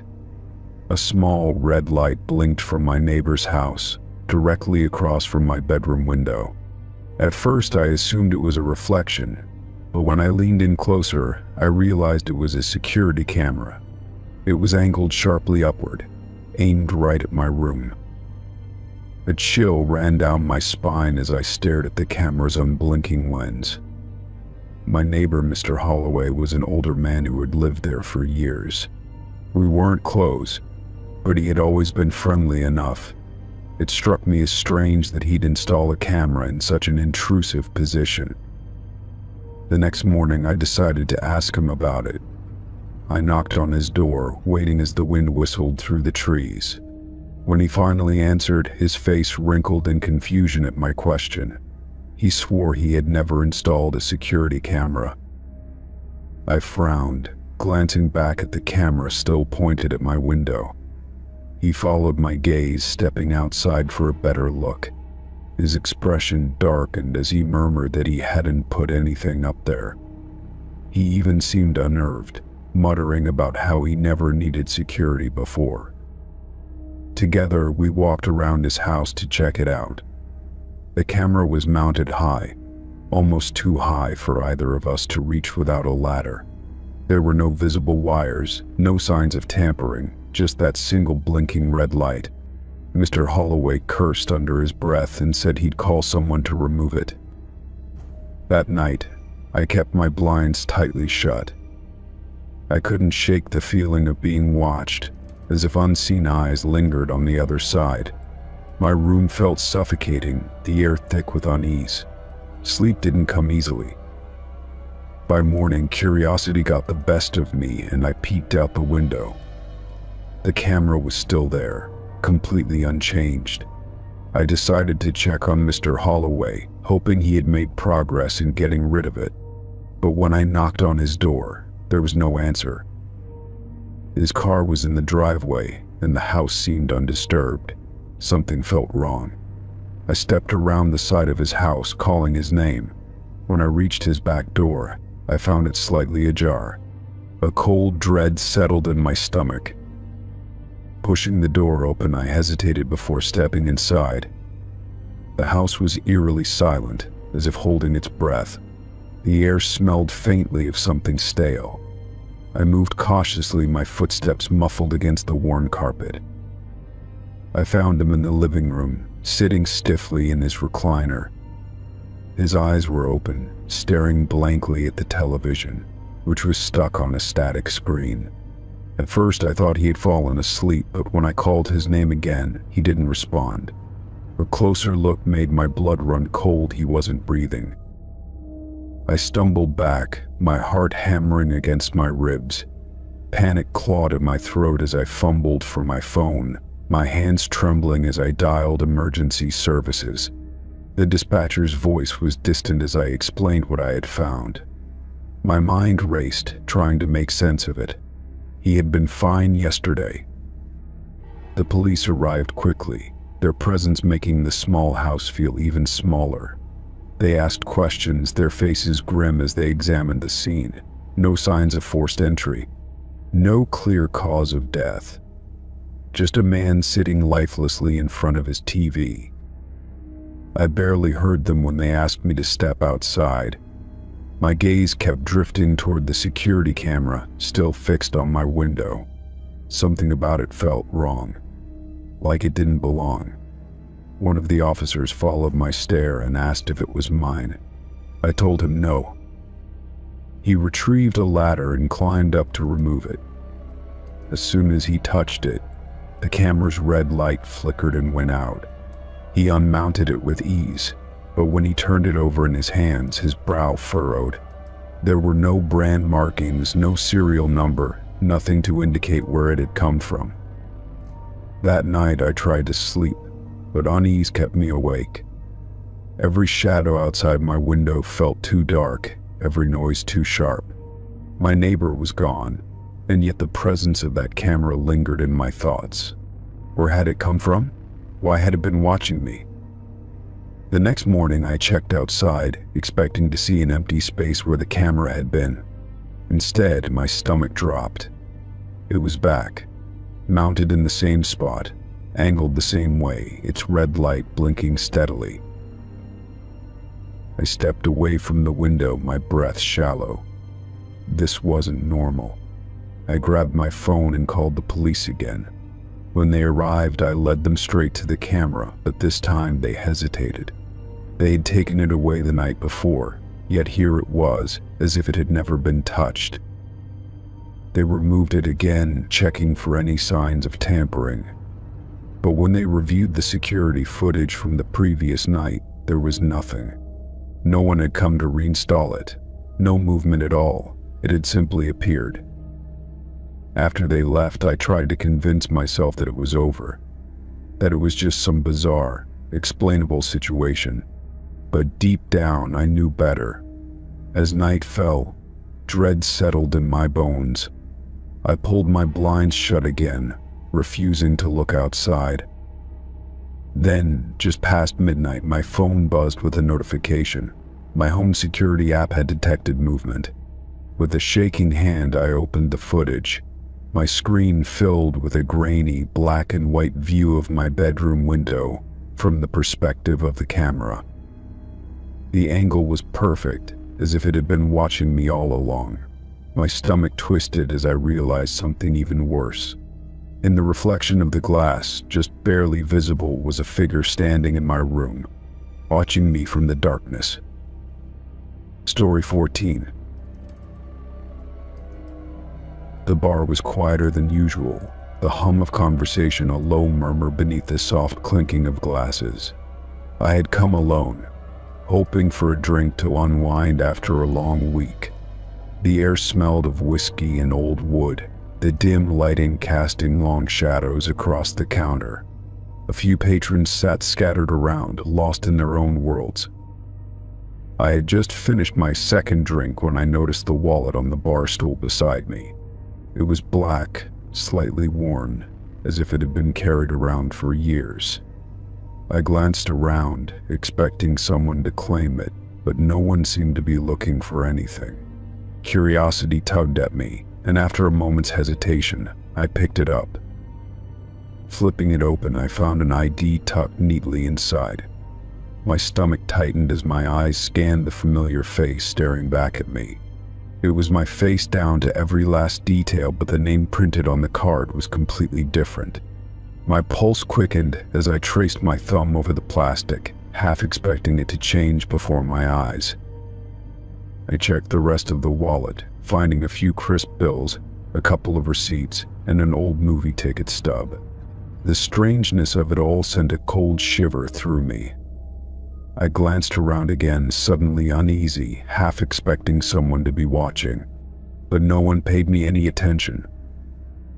I turned the ID over in my hands, the details gnawing at my mind. The address wasn't mine, though it was in a neighborhood I recognized.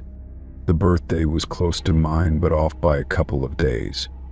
It was like an alternate version of me, someone I should have known but didn't. The thought made my skin prickle. I closed the wallet and set it on the bar, forcing myself to take a deep breath. Maybe it was a coincidence, someone who just happened to look like me. But that explanation felt flimsy, unnatural. I debated giving it to the bartender, but something in my gut told me to hold on to it. Leaving cash for my drinks, I slipped the wallet into my pocket and walked out into the cool night air. The streets were mostly empty, the distant hum of traffic the only sound.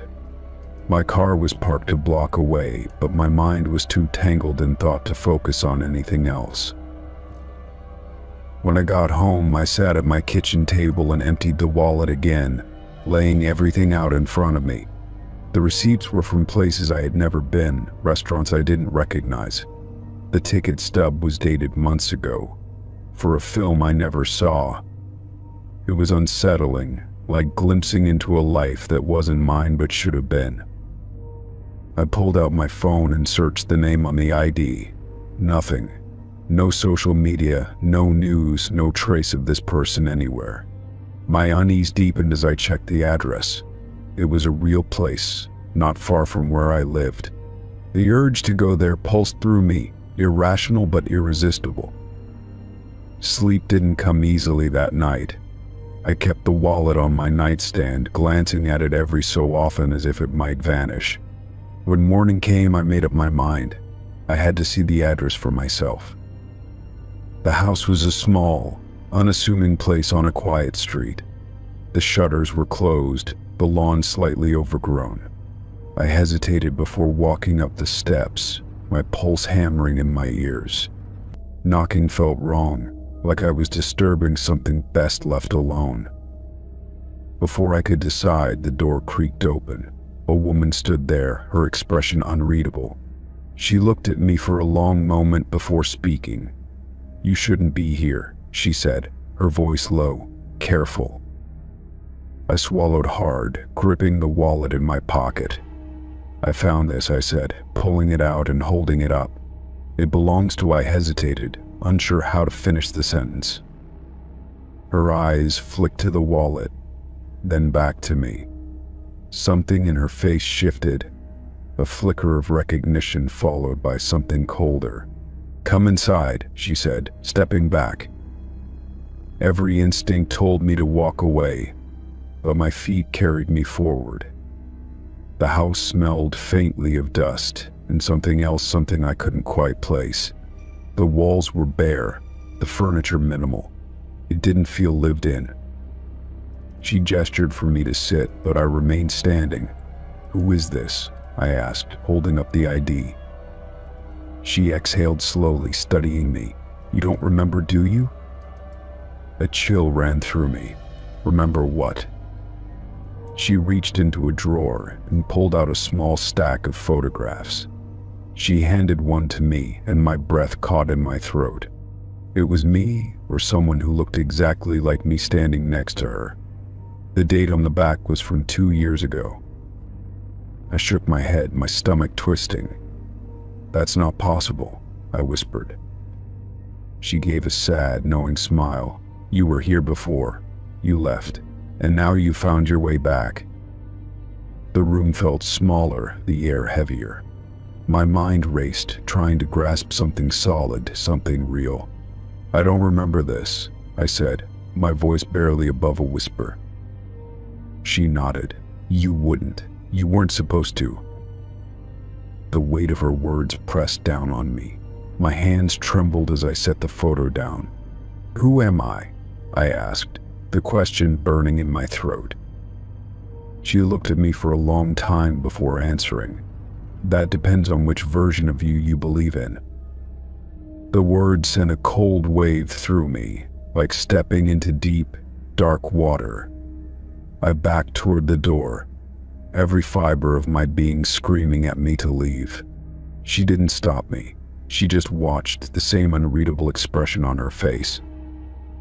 Outside, the world felt different, less certain. The wallet burned in my pocket, its existence a question I couldn't answer. As I walked to my car, I forced myself to look back at the house. The door was closed. The windows were dark. I drove away, gripping the wheel so tightly my knuckles turned white. The wallet sat on the passenger seat, a reminder of something I couldn't explain. I thought about throwing it out the window, leaving it behind. But deep down, I knew it wouldn't matter. Some things, once found, can never be lost again. Story 15. Pulling into my street, I immediately noticed something was off. A car was parked in my driveway, its engine humming quietly in the evening air. The headlights cast long beams across my yard, but the driver's seat was empty. My heart skipped as I slowed to a stop, gripping the steering wheel tightly. I glanced around, expecting to see someone nearby, maybe a neighbor or a delivery driver, but the street was deserted. The car itself was unfamiliar, an older model sedan, dark in color, with no visible dents or markings. I pulled up behind it, leaving my engine running as I debated what to do. The situation made no sense. Stepping out of my car, I kept a cautious distance, my eyes scanning the interior of the mysterious vehicle. The front seats were empty, and from what I could see through the tinted back windows, so was the rest of the car. Yet the engine was still on, the low rumble vibrating against the quiet surroundings. I took a hesitant step forward, peering inside through the driver's side window.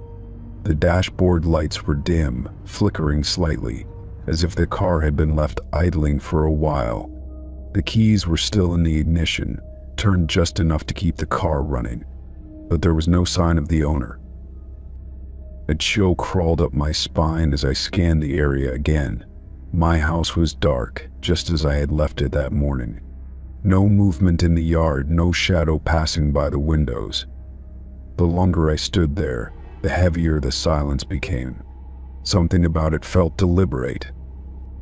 I reached for my phone, my fingers hovering over the screen as I considered calling the police. But what would I even say? There's a running car in my driveway and it's empty. It wasn't exactly an emergency, but every instinct told me this wasn't right. Taking a breath, I stepped onto the porch, keeping my keys in hand just in case. My front door was locked, just as I had left it. I unlocked it quickly, pushing inside and shutting it behind me. I flicked on the lights and stood still, listening. The house was quiet, nothing out of place. I walked through each room, checking for anything unusual. Everything was as I had left it. Still, the feeling of unease wouldn't go away. I walked back to the front window and peeked outside. The car was still there, unmoving. Minutes passed, and the car remained untouched, its engine still running. I finally decided to call the police. My voice hushed as I explained the situation. The dispatcher said they'd send an officer to check it out. I stayed by the window, watching, waiting for something to happen. As I stood there, something changed. The headlights flickered, and the engine suddenly cut off. My breath caught as I watched the car sit there, now silent and still. The timing was unsettling, as if someone knew I had called for help. A shadow shifted at the edge of my yard. My stomach dropped as I squinted into the darkness. A figure stood near the tree line, barely visible in the dim glow of the streetlights. They weren't moving, just standing there, watching. I backed away from the window, my heart pounding. The police needed to get here fast. I checked the locks on the doors, making sure everything was secure. When I looked again, the figure was gone, vanished into the night. Headlights appeared down the street, and relief flooded through me as a patrol car pulled up. An officer stepped out, shining a flashlight on the parked car before glancing toward my house. I opened the door, stepping onto the porch as he approached. He asked a few questions, his expression calm but serious. I told him everything: the running car, the empty seats, the shadow in my yard. He nodded and checked the vehicle, trying the handle. It was unlocked. Carefully, he opened the door and leaned inside, inspecting the interior. I held my breath as he pulled out a small object from the passenger seat, a folded piece of paper. He glanced at it before turning to me. His voice was measured. "This have anything to do with you?" He held it out, and I hesitated before taking it. The paper was smooth, no creases except for the fold. Slowly, I opened it. Inside, written in neat, deliberate handwriting, was a single sentence. "You left your door unlocked last night." The air left my lungs as I stared at the words. My grip on the paper tightened, my pulse roaring in my ears. I looked up at the officer, my voice barely steady. "That's not true. I always lock my door." He studied me for a moment before nodding, slipping the paper into an evidence bag. "We'll have this checked," he said, his tone neutral. "For now, I'd recommend being extra cautious. Keep your doors locked, maybe set up some cameras." The officer ran the plates on the car, but they didn't match any reported stolen vehicles. There was no immediate reason to tow it, so they planned to leave it until the morning and follow up with the registered owner. As for the note, there was little they could do beyond collecting it as evidence. Eventually, the officer left, and I was alone again. The house felt different now, the walls thinner, the shadows longer. I double-checked every lock, pulled the curtains closed, and sat in silence, waiting for my heartbeat to slow. Sleep didn't come easily that night. Every sound felt amplified, every creak of the house making me tense. My mind kept going back to the note, the unsettling knowledge that someone had been near my home, watching, testing the locks. By morning, the car was gone. No sound, no movement, just an empty driveway as if it had never been there at all. The police had no updates, no leads. It was as if the entire thing had been a warning. I installed cameras that day, set up alarms, made sure every entry point was secure. But the feeling never left me. No matter how many locks I checked, no matter how many precautions I took, I couldn't shake the unease. Because whoever had been there that night hadn't needed to break in. They had already been close enough to test the locks, close enough to know I was alone, close enough to leave me a message.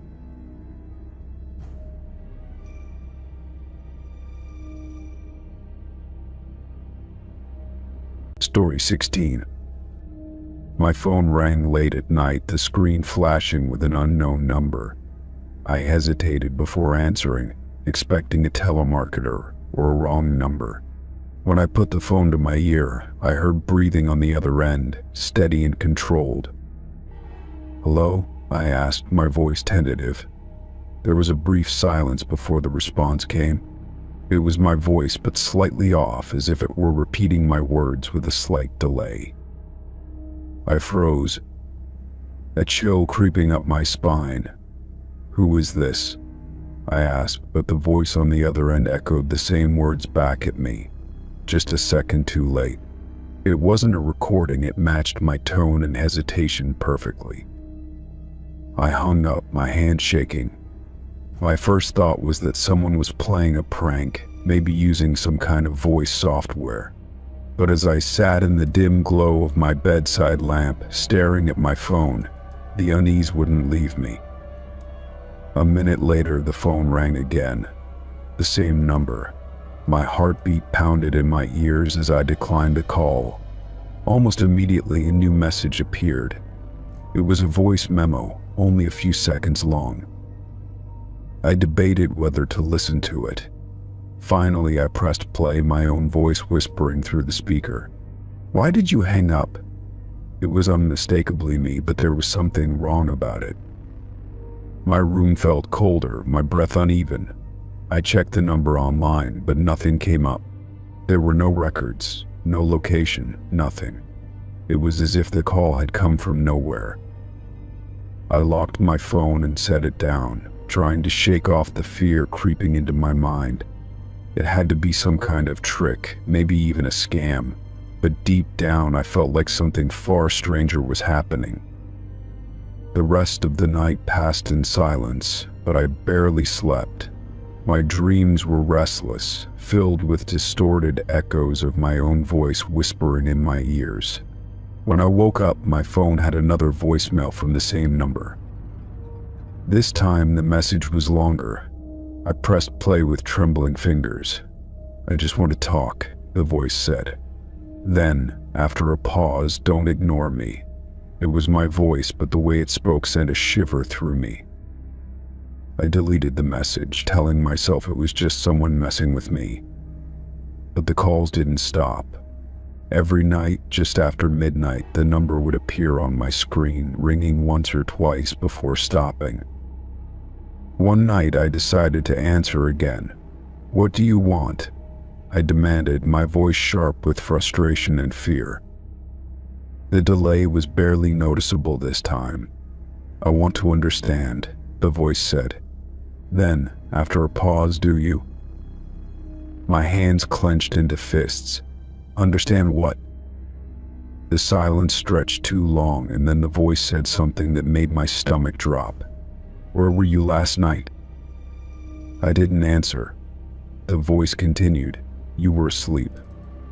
But I wasn't. A sharp knock at my front door made me jump so violently I nearly dropped my phone. My breath caught in my throat as I stared at my locked bedroom door, then at the phone still pressed to my ear. "Go check," the voice whispered. "I'll wait." I ended the call and sat frozen in my bed, listening. The knock didn't come again. The house was quiet, but the air felt heavy, charged with something unseen. Minutes passed before I gathered the courage to leave my room. The front door was locked, just as I had left it. There was no one outside, but I couldn't shake the feeling that something had been there. I went back to my room and checked my phone again. The call log was empty. No missed calls, no messages, nothing. As if it had never happened. The next day, I avoided looking at my phone too much, afraid of what I might see. But when night fell, I couldn't ignore the dread curling in my stomach. Midnight came and went without a call, and for a brief moment, I thought it was over. Then, at exactly 12:03, my phone vibrated on my nightstand, the same unknown number. My chest tightened, but I forced myself to answer. This time there was no delay. "Are you alone?" the voice asked. I felt my throat tighten. "Who are you?" The voice laughed, a dry, unsettling sound. "I think you already know." Something shifted in the background noise, soft breathing, the creak of a floorboard. Then, in the same voice as mine, the caller whispered, "Look outside." I didn't want to. Every instinct told me not to, but I did. The street was empty. The shadows stretched long under the streetlights, unmoving. But then, at the far end of the road, I saw a figure standing still, barely visible. I couldn't make out any features, but I knew. Somehow, I knew. The phone was still against my ear. "I see you," the voice whispered. "Do you see me?" My body moved before I could think. I shut my blinds, locked my bedroom door, and turned my phone off. My mind raced, searching for any logical explanation, but I knew there wasn't one. That night I barely slept, expecting another knock at the door, another call. But morning came, and the silence was deafening. The number never called again. The messages were gone, as if they had never existed. But I knew better. Somewhere out there, something with my voice was still watching, still waiting, and someday I feared it wouldn't need a phone to reach me. Story 17. The gym was nearly empty when I arrived, just the way I liked it. I went through my usual routine, stretching before heading to the weight rack. It was late, and most people had already cleared out, leaving only the sound of faint music playing overhead and the occasional clatter of weights being racked. After an hour, I was drenched in sweat and ready to hit the showers. I walked toward the lockers, still catching my breath. When I opened mine, I expected to see my bag and towel sitting where I had left them. Instead, right on top of my things was a small silver key with a tag attached. The words written in neat, careful letters made my stomach tighten. For later. I picked up the key, turning it over in my hand. It was plain, with no markings to indicate what it belonged to. I looked around the locker room, but no one else was there. My heart pounded as I tried to think of a logical explanation. Had I left something in my locker before and forgotten about it? No, that didn't make sense. A chill ran down my spine. Someone had opened my locker, placed the key inside, and closed it again. But why? I glanced at the lock on the door, still set to my combination. That meant whoever left it had either known the code or had another way in. I set the key on the bench beside me and quickly changed. As I was getting dressed, I kept glancing at the key, debating whether to take it or leave it behind. Curiosity won. I slipped it into my pocket and headed out, scanning the gym for anyone acting suspicious. The front desk attendant barely looked up as I passed. Outside, the parking lot was mostly empty, just a few scattered cars under the harsh glow of the streetlights. My own car sat where I had left it, nothing unusual in sight. I told myself I was overthinking things, that it was probably just some kind of prank. At home, I set the key on my kitchen counter and stared at it. There were too many questions. Who had put it in my locker? What was it for? And why did they think I'd need it later? I considered throwing it away, but something stopped me. Instead, I left it on the counter and went to bed, though sleep didn't come easily. The next day at work, I couldn't shake the feeling that someone was watching me. Every time I turned around, I expected to see someone staring, but the office was just as it always was. Still, the thought of the key lingered in my mind. That evening, I returned to the gym, half hoping to see someone suspicious. Everything seemed normal at first. I went through my routine, but my focus wasn't there.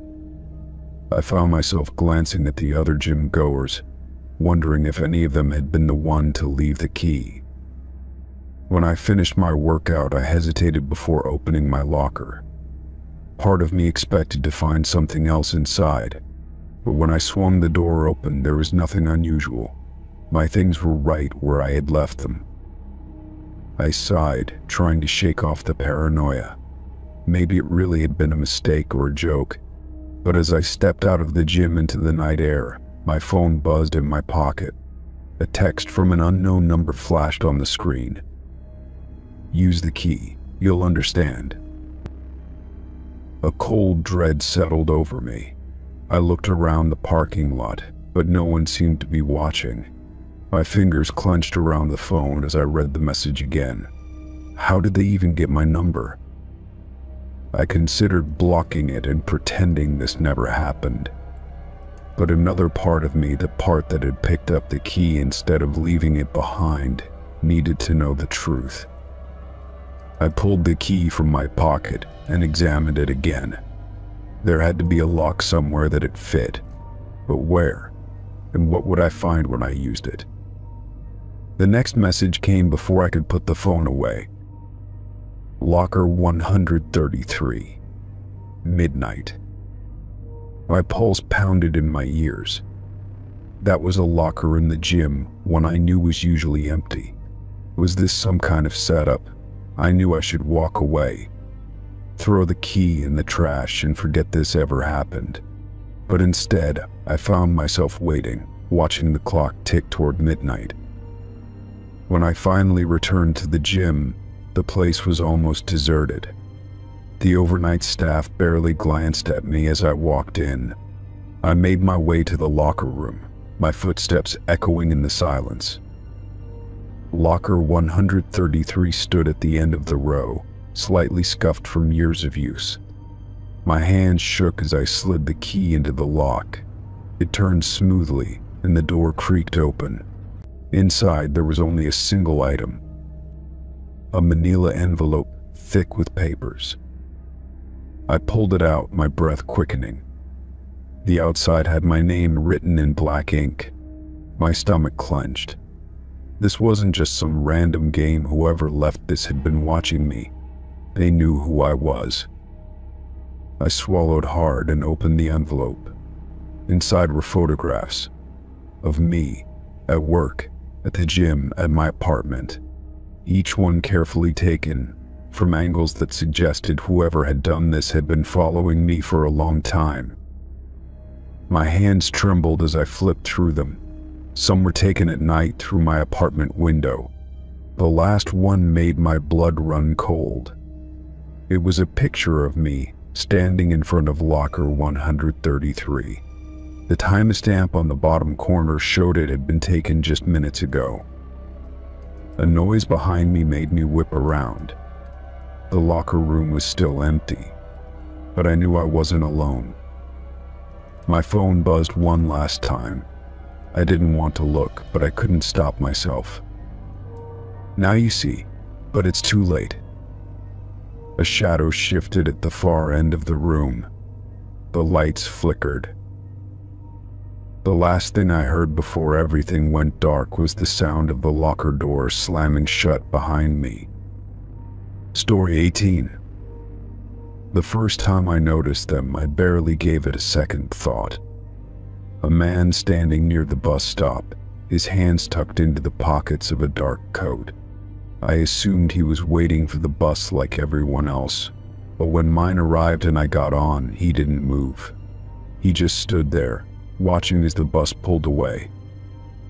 The next day, I saw him again. This time he was leaning against a lamppost near the intersection by my office.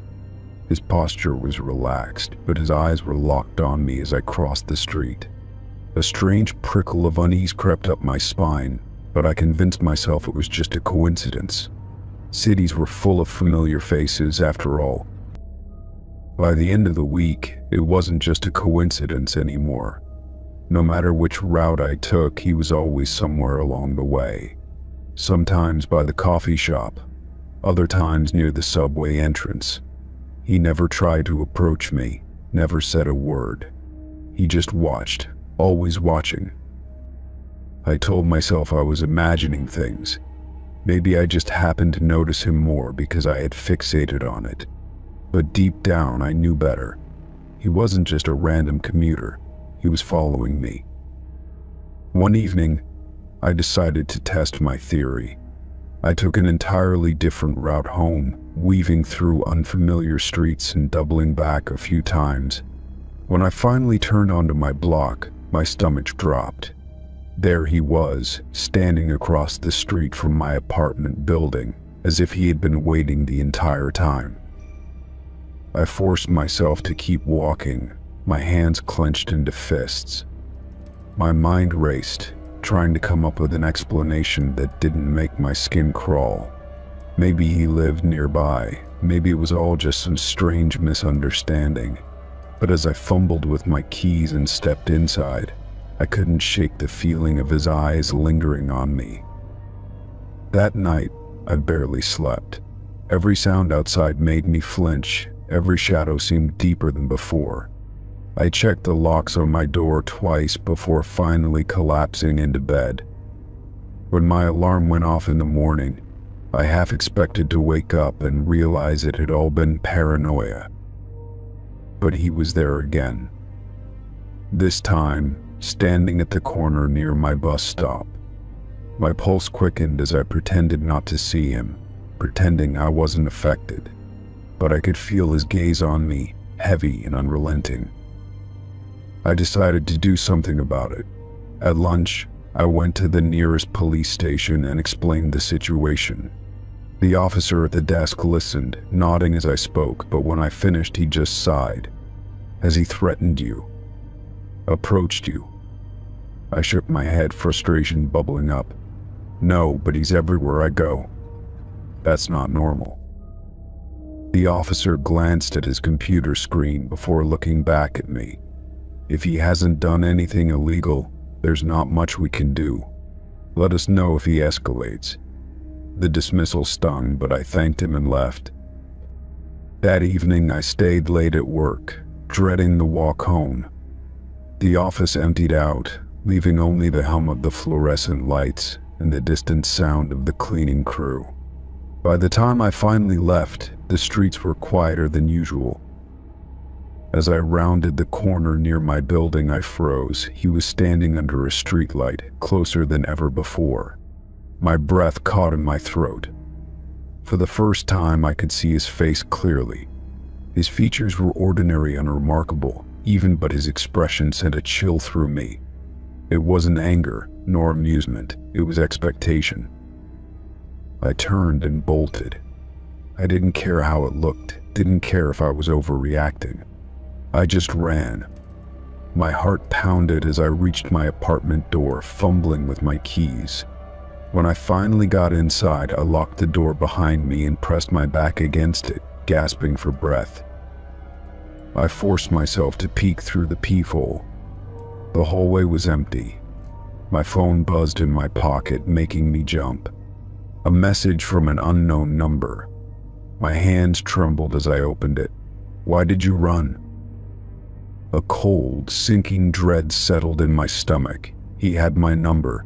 He had been closer than I realized. I immediately blocked the number, my hands shaking as I dialed the police again. This time my voice was frantic. "He knows where I live," I whispered. "He just sent me a message." The officer on the line sounded more concerned this time.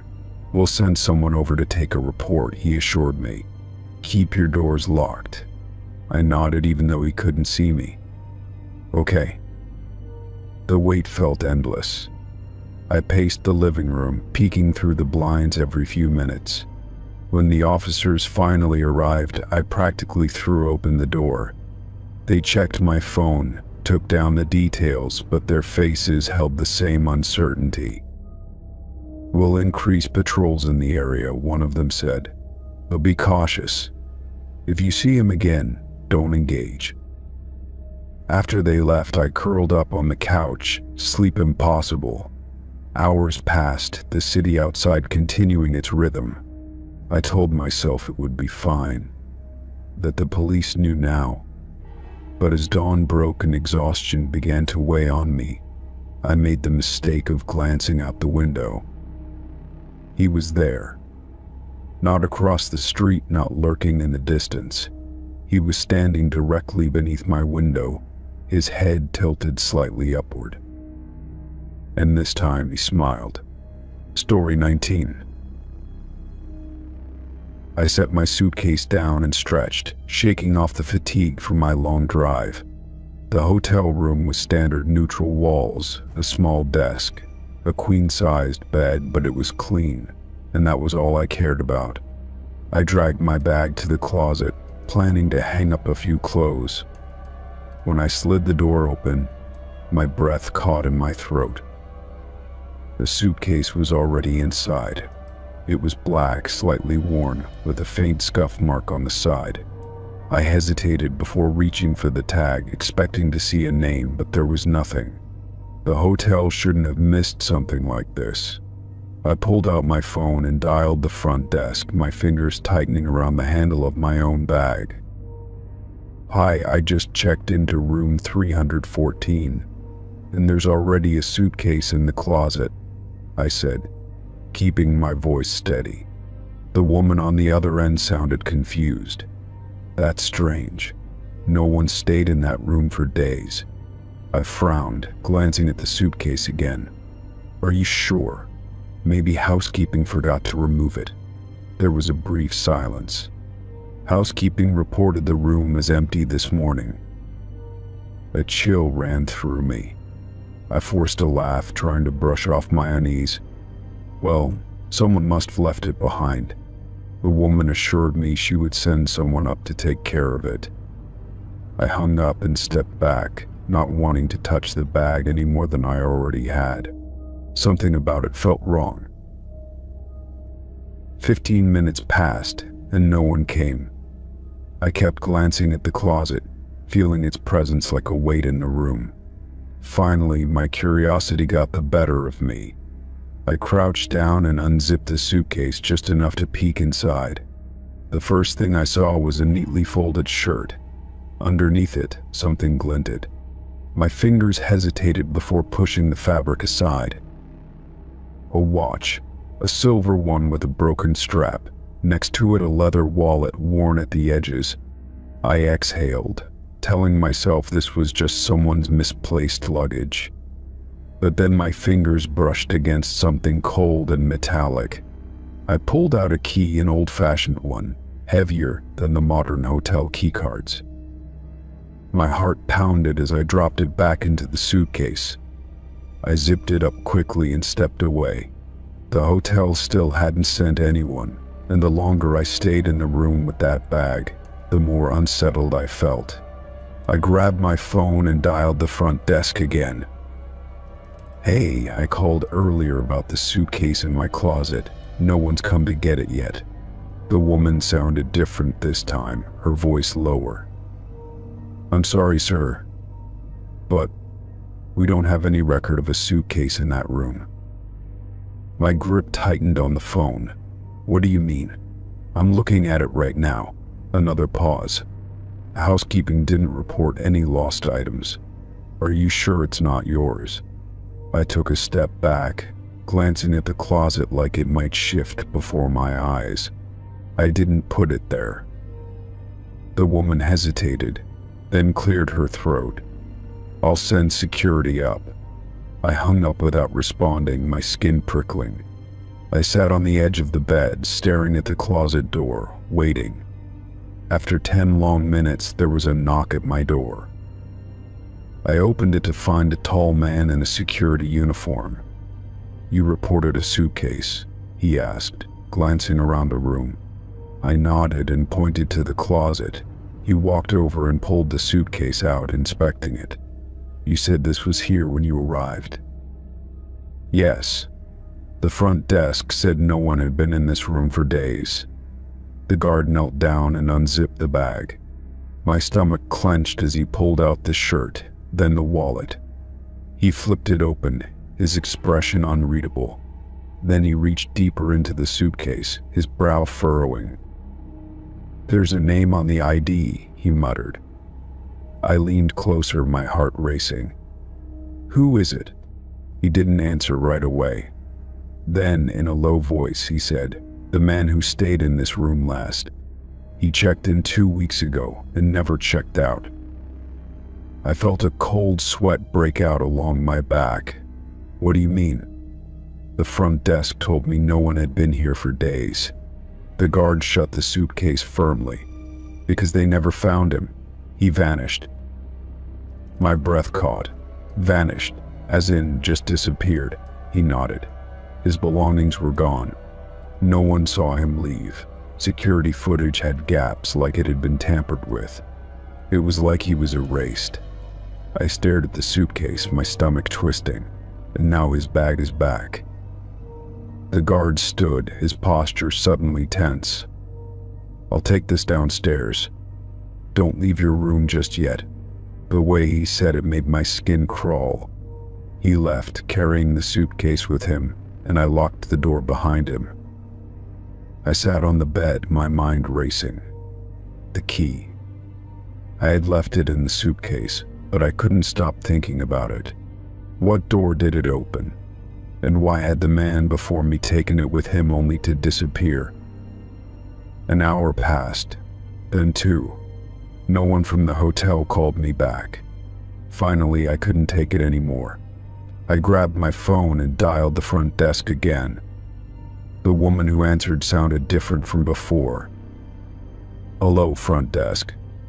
I swallowed. "Hey, I was just wondering if security found anything about the suitcase in my room." There was a beat of silence. "I'm sorry, sir, but we don't have any record of a security officer coming to your room." My stomach dropped. "What?" My voice was barely above a whisper. "He took the suitcase. Said it belonged to the last guest." The woman's voice was firm, almost annoyed. "Sir, we have no record of that. Are you sure you spoke to someone?" I lowered the phone slowly. My hands were ice cold. I had spoken to him. I had watched him walk out with the suitcase. But if security never sent anyone, then who had I let into my room? A sudden knock at my door made me jump. My heart pounded as I stepped closer, hesitating before looking through the peephole. The hallway was empty. Another knock. 3 slow, deliberate taps. I stepped back, my pulse hammering. I didn't know who or what I had let in, but I wasn't about to open the door again. Story 20. I woke up groggy, the dim morning light filtering through my curtains. Stretching, I reached for my phone on the nightstand, expecting to unlock it as usual. Instead, the screen was already on, displaying my text messages. My stomach clenched as I sat up, my mind racing to remember if I had used my phone before falling asleep. I always locked my phone. It was a habit, second nature, something I did without thinking. The only way it could be open now was if someone had unlocked it. But that was impossible. No one else had my password, and I lived alone. My eyes darted over the screen, looking for anything out of place. The last conversation was with my friend Jenna from the night before. I scrolled through the messages, but nothing seemed different. Still, the unease in my chest wouldn't go away.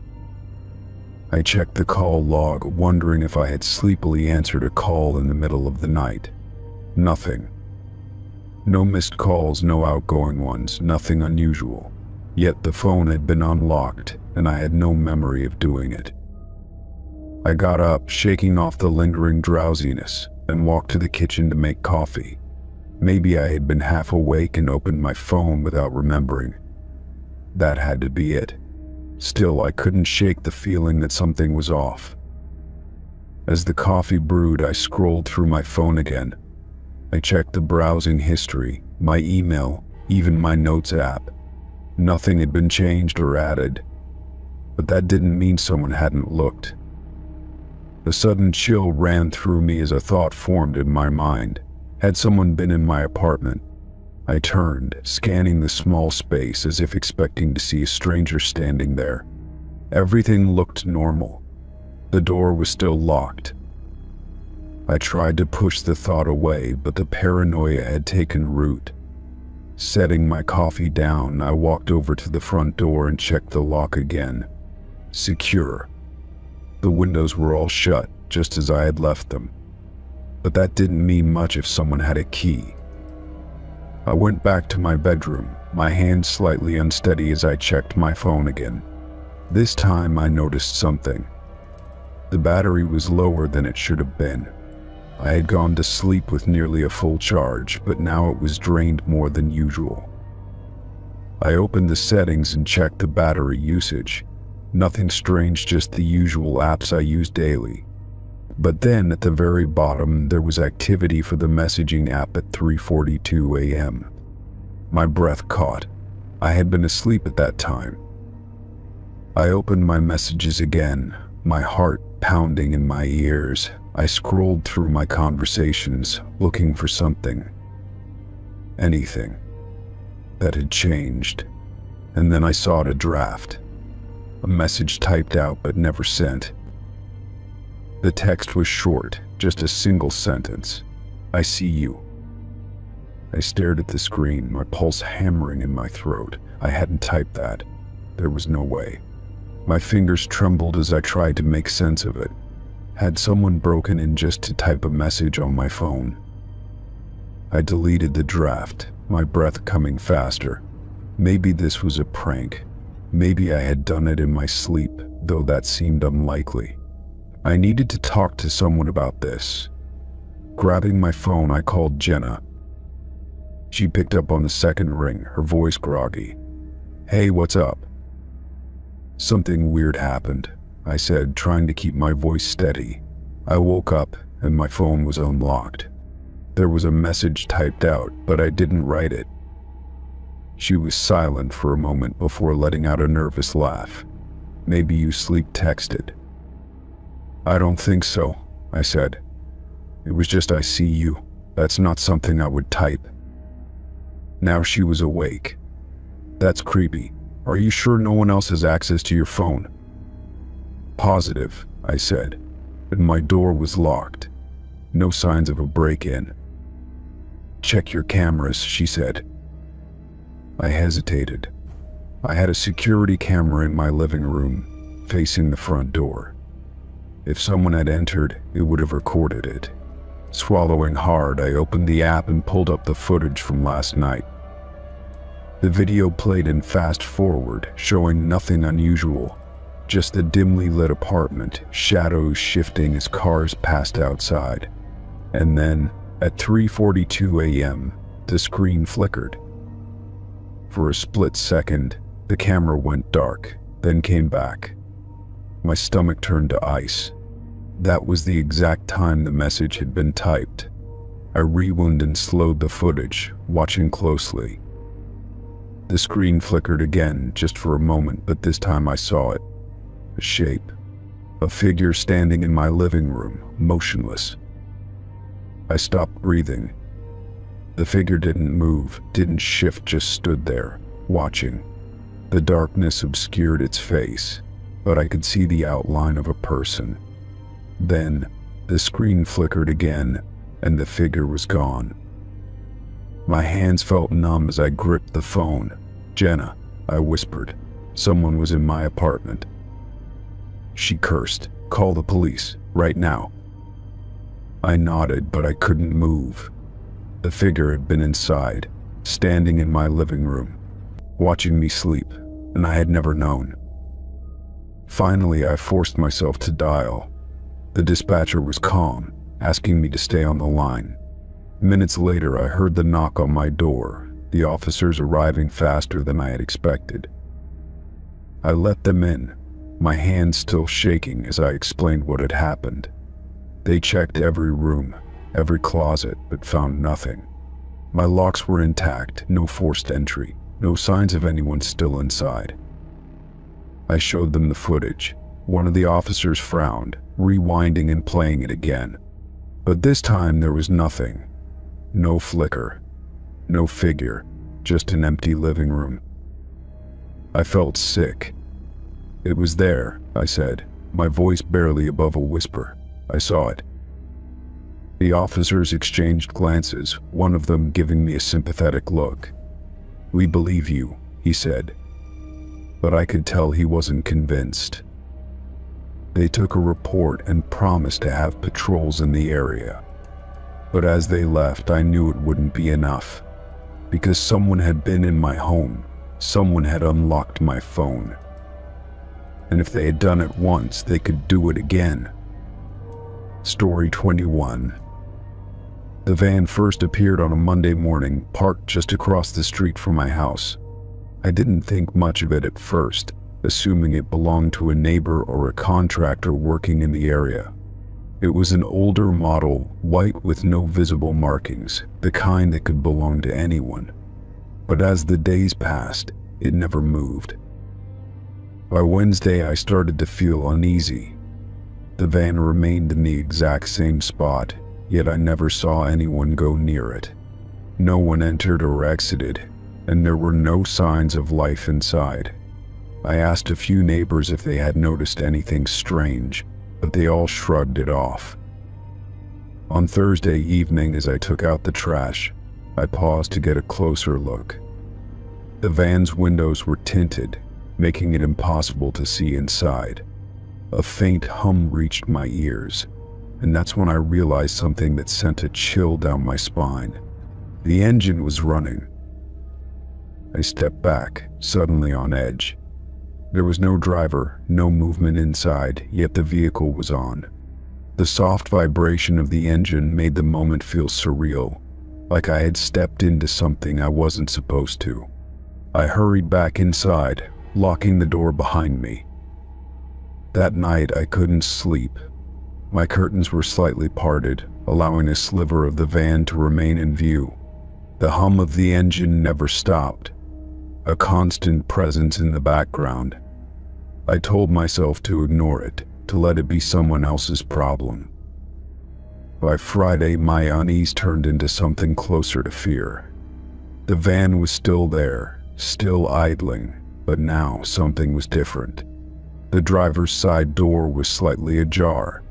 I hadn't seen it open before, and I knew no one had approached it. I debated calling the police, but what would I even say? A van had been parked on my street for days with no driver. It wasn't exactly a crime. Instead, I convinced myself that I needed to check it out. The not knowing was worse than whatever I might find.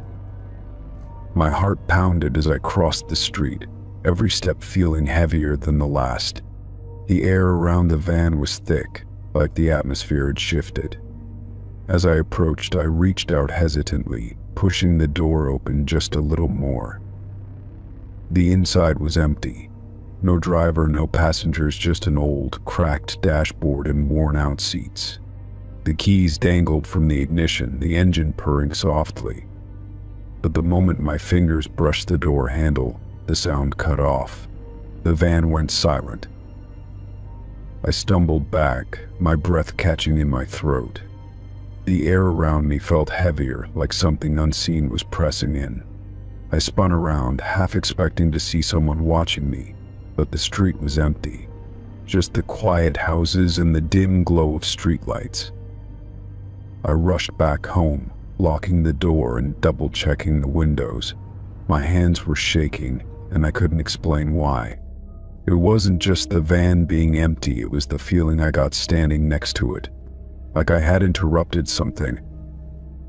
Saturday morning, the van was still there, but now the driver's door was closed again. I knew for a fact I had left it open. I hadn't heard anyone outside during the night, hadn't seen anyone come near it, but somehow it had been shut. I watched from my window, waiting to see if anything changed. Hours passed, the sun moved across the sky, and still nothing happened. No one came, no one left. It just sat there like it was waiting. By evening, my nerves were shot. I couldn't stand it anymore. I grabbed my phone and called the non-emergency police line. I explained the situation, feeling ridiculous as I described the running engine and the missing driver. An officer arrived about 30 minutes later, parking a few feet behind the van. I stayed inside, watching as he approached cautiously. He knocked on the driver's side window, waited, then tried the handle. It opened easily. I watched as he leaned inside, shining a flashlight around. Then suddenly he stiffened. He stepped back quickly, reaching for his radio. His voice was calm but urgent, though I couldn't hear what he was saying. The second patrol car arrived within minutes, and another officer joined him. Together they opened the back doors of the van. I couldn't see what was inside, but the look on their faces made my stomach turn. One of them stepped away and immediately started making a call. I stayed inside, heart hammering as I watched them set up a perimeter. They didn't knock on any doors or ask anyone if they had seen anything. Whatever was inside that van, it wasn't something they wanted the neighborhood involved in. It was nearly midnight when a tow truck arrived. The van was hooked up and taken away, disappearing into the night like it had never been there. The police left without any explanation, no warnings, no reassurances.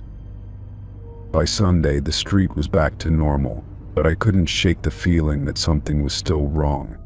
The space where the van had been felt off, like a part of it still lingered, unseen but present. That night, as I was lying in bed, a faint sound drifted through my window.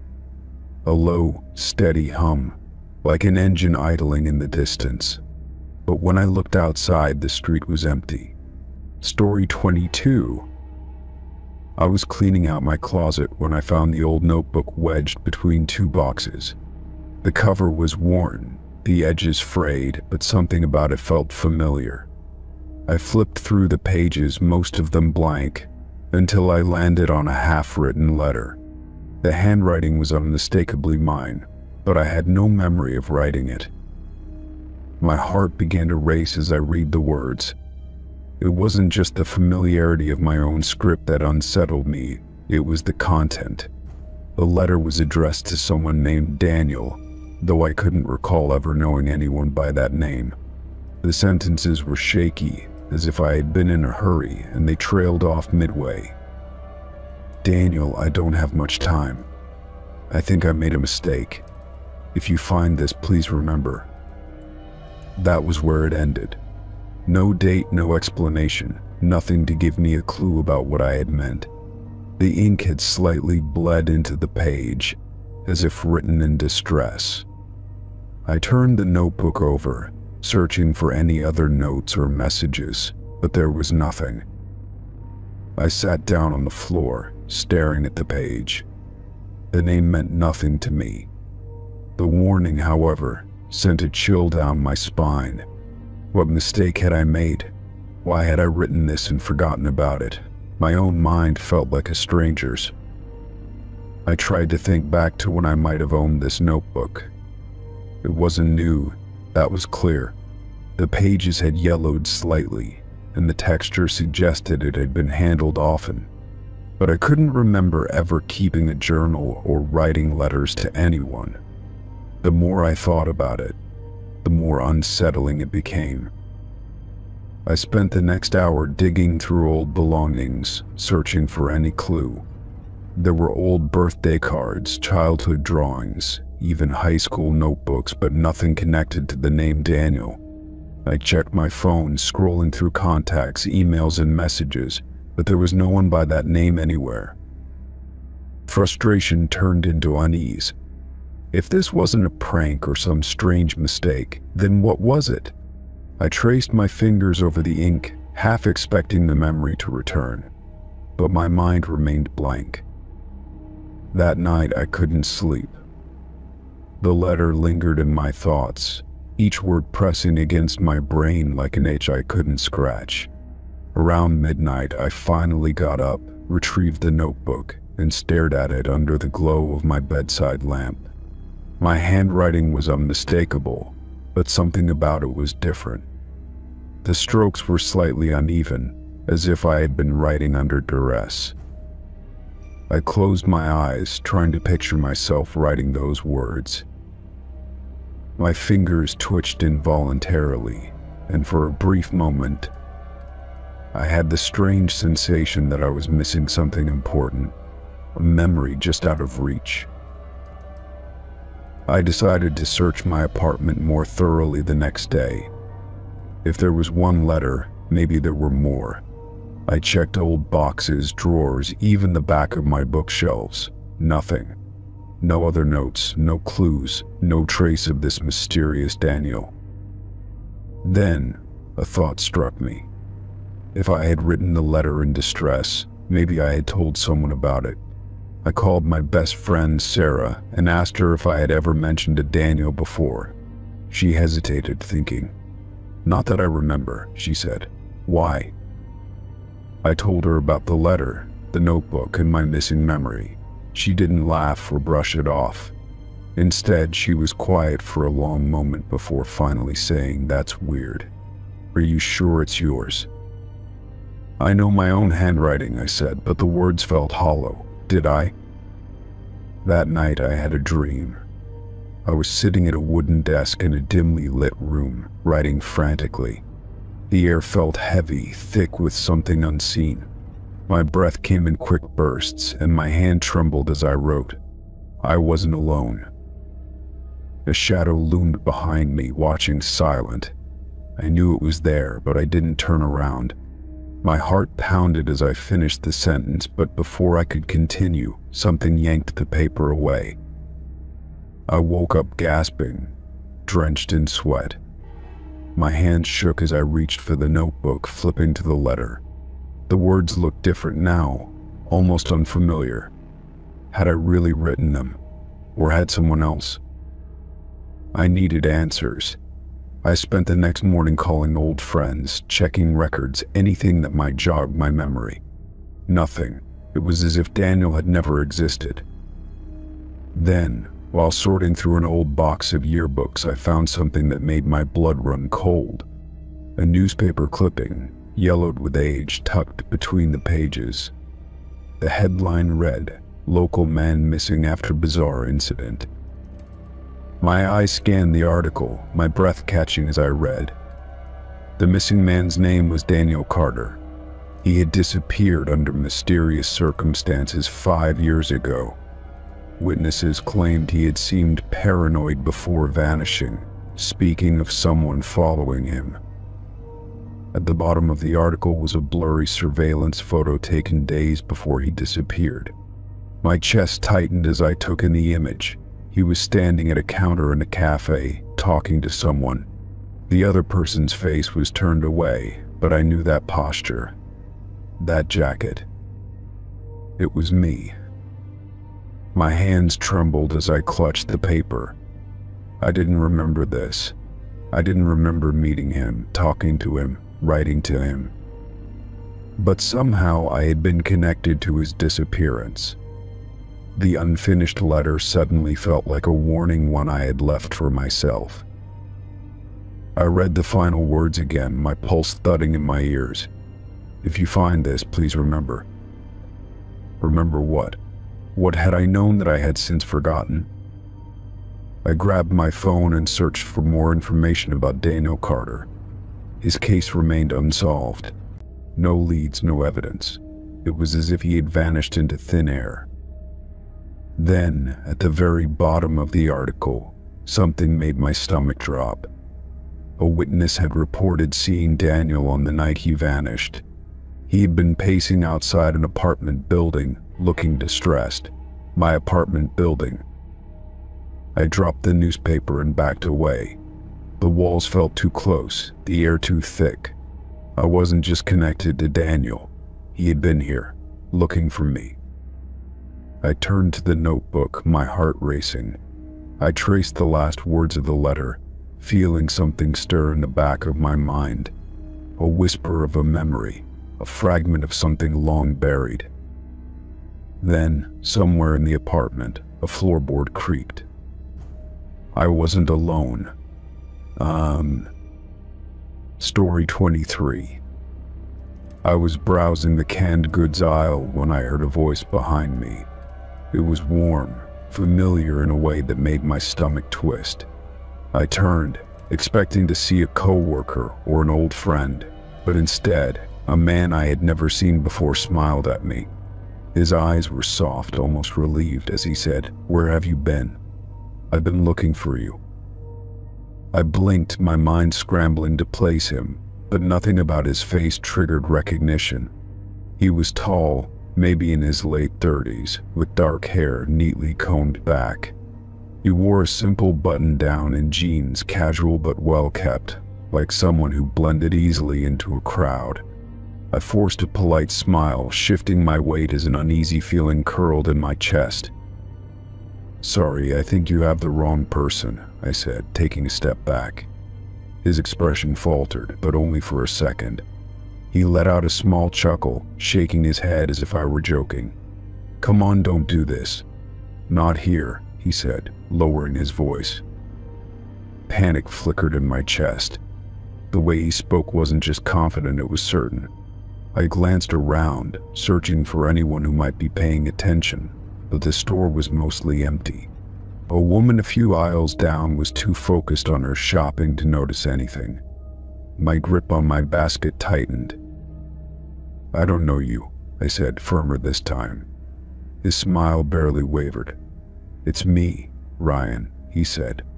"Your husband." The word sent a cold shock through me. I let out a nervous laugh, shaking my head. "I'm not married," I said quickly. His face darkened just slightly, the friendly axe slipping at the edges. "I know you've been struggling," he said, his tone softer, more coaxing. "But you need to come home. Let's not make a scene." The way he said it, like I was confused, like I was the problem, made my stomach churn. I took another step back, my heart pounding in my ears. "I don't know who you are," I said, keeping my voice steady. "Please leave me alone." His jaw tightened just slightly before he sighed, rubbing the back of his neck. "I get it," he muttered, mostly to himself. "It's worse than I thought." I turned sharply, moving toward the front of the store, my breath coming fast. I didn't care if I left my cart behind. I needed to get out of there. But before I could reach the registers, he grabbed my wrist, not hard, but firm enough to stop me. "Wait," he said, "just listen." "Let go of me," I said sharply, yanking my arm back. A clerk at the self-checkout turned, her eyes flicking between us. "Everything okay?" she called. I took the chance. "No, it's not," I said. "This man is following me." Ryan, if that was even his real name, stared at me for a long second, his expression unreadable. Then he forced a sheepish smile at the clerk. "I'm sorry," he said. "She's not feeling well. I was just trying to help." The clerk didn't look convinced. "Mom, do you need me to call someone?" she asked. I nodded quickly. Ryan's mouth twitched at the corners, something unreadable passing behind his eyes. "I'll wait outside," he said, raising his hand slightly. "We'll talk when you're ready." He walked out of the store, slow and calm, like nothing had happened. My skin was crawling. The clerk stayed with me as I called a friend to come pick me up, my hands shaking so badly I could barely hold my phone. By the time I stepped outside, he was gone. I tried to convince myself that was the end of it, that it had been some bizarre misunderstanding. But that night, as I locked up my apartment, paranoia gnawed at me. My windows were shut. My door was dead-bolted. Still, I couldn't shake the feeling of being watched. The next morning I left for work early, still rattled. But as I stepped outside, my stomach dropped. Sitting neatly in front of my door was a single white envelope. No name. No return address. My fingers trembled as I picked it up and tore it open. Inside was a single photograph. It was me, only I didn't remember the picture being taken. I was sitting in an outdoor cafe, sipping a drink, smiling at something outside the frame. The worst part, across from me in the blurred background, was Ryan, watching me. I dropped the envelope like it burned. My pulse roared in my ears. I wasn't imagining things. He had been watching me long before the grocery store. This wasn't a mistake. It was planned. I didn't go to work. Instead, I went straight to the police. They took the photo, listened to my story, but without a name, without any real proof of danger, there was little they could do. "We'll keep an eye out," the officer said. "But for now, stay alert." I left feeling worse than when I arrived. By the time I got home, exhaustion and fear weighed on me like a stone. I double-checked my locks, pulled my curtains tight. That night I barely slept. Every sound outside made my skin crawl. Days passed, then a week.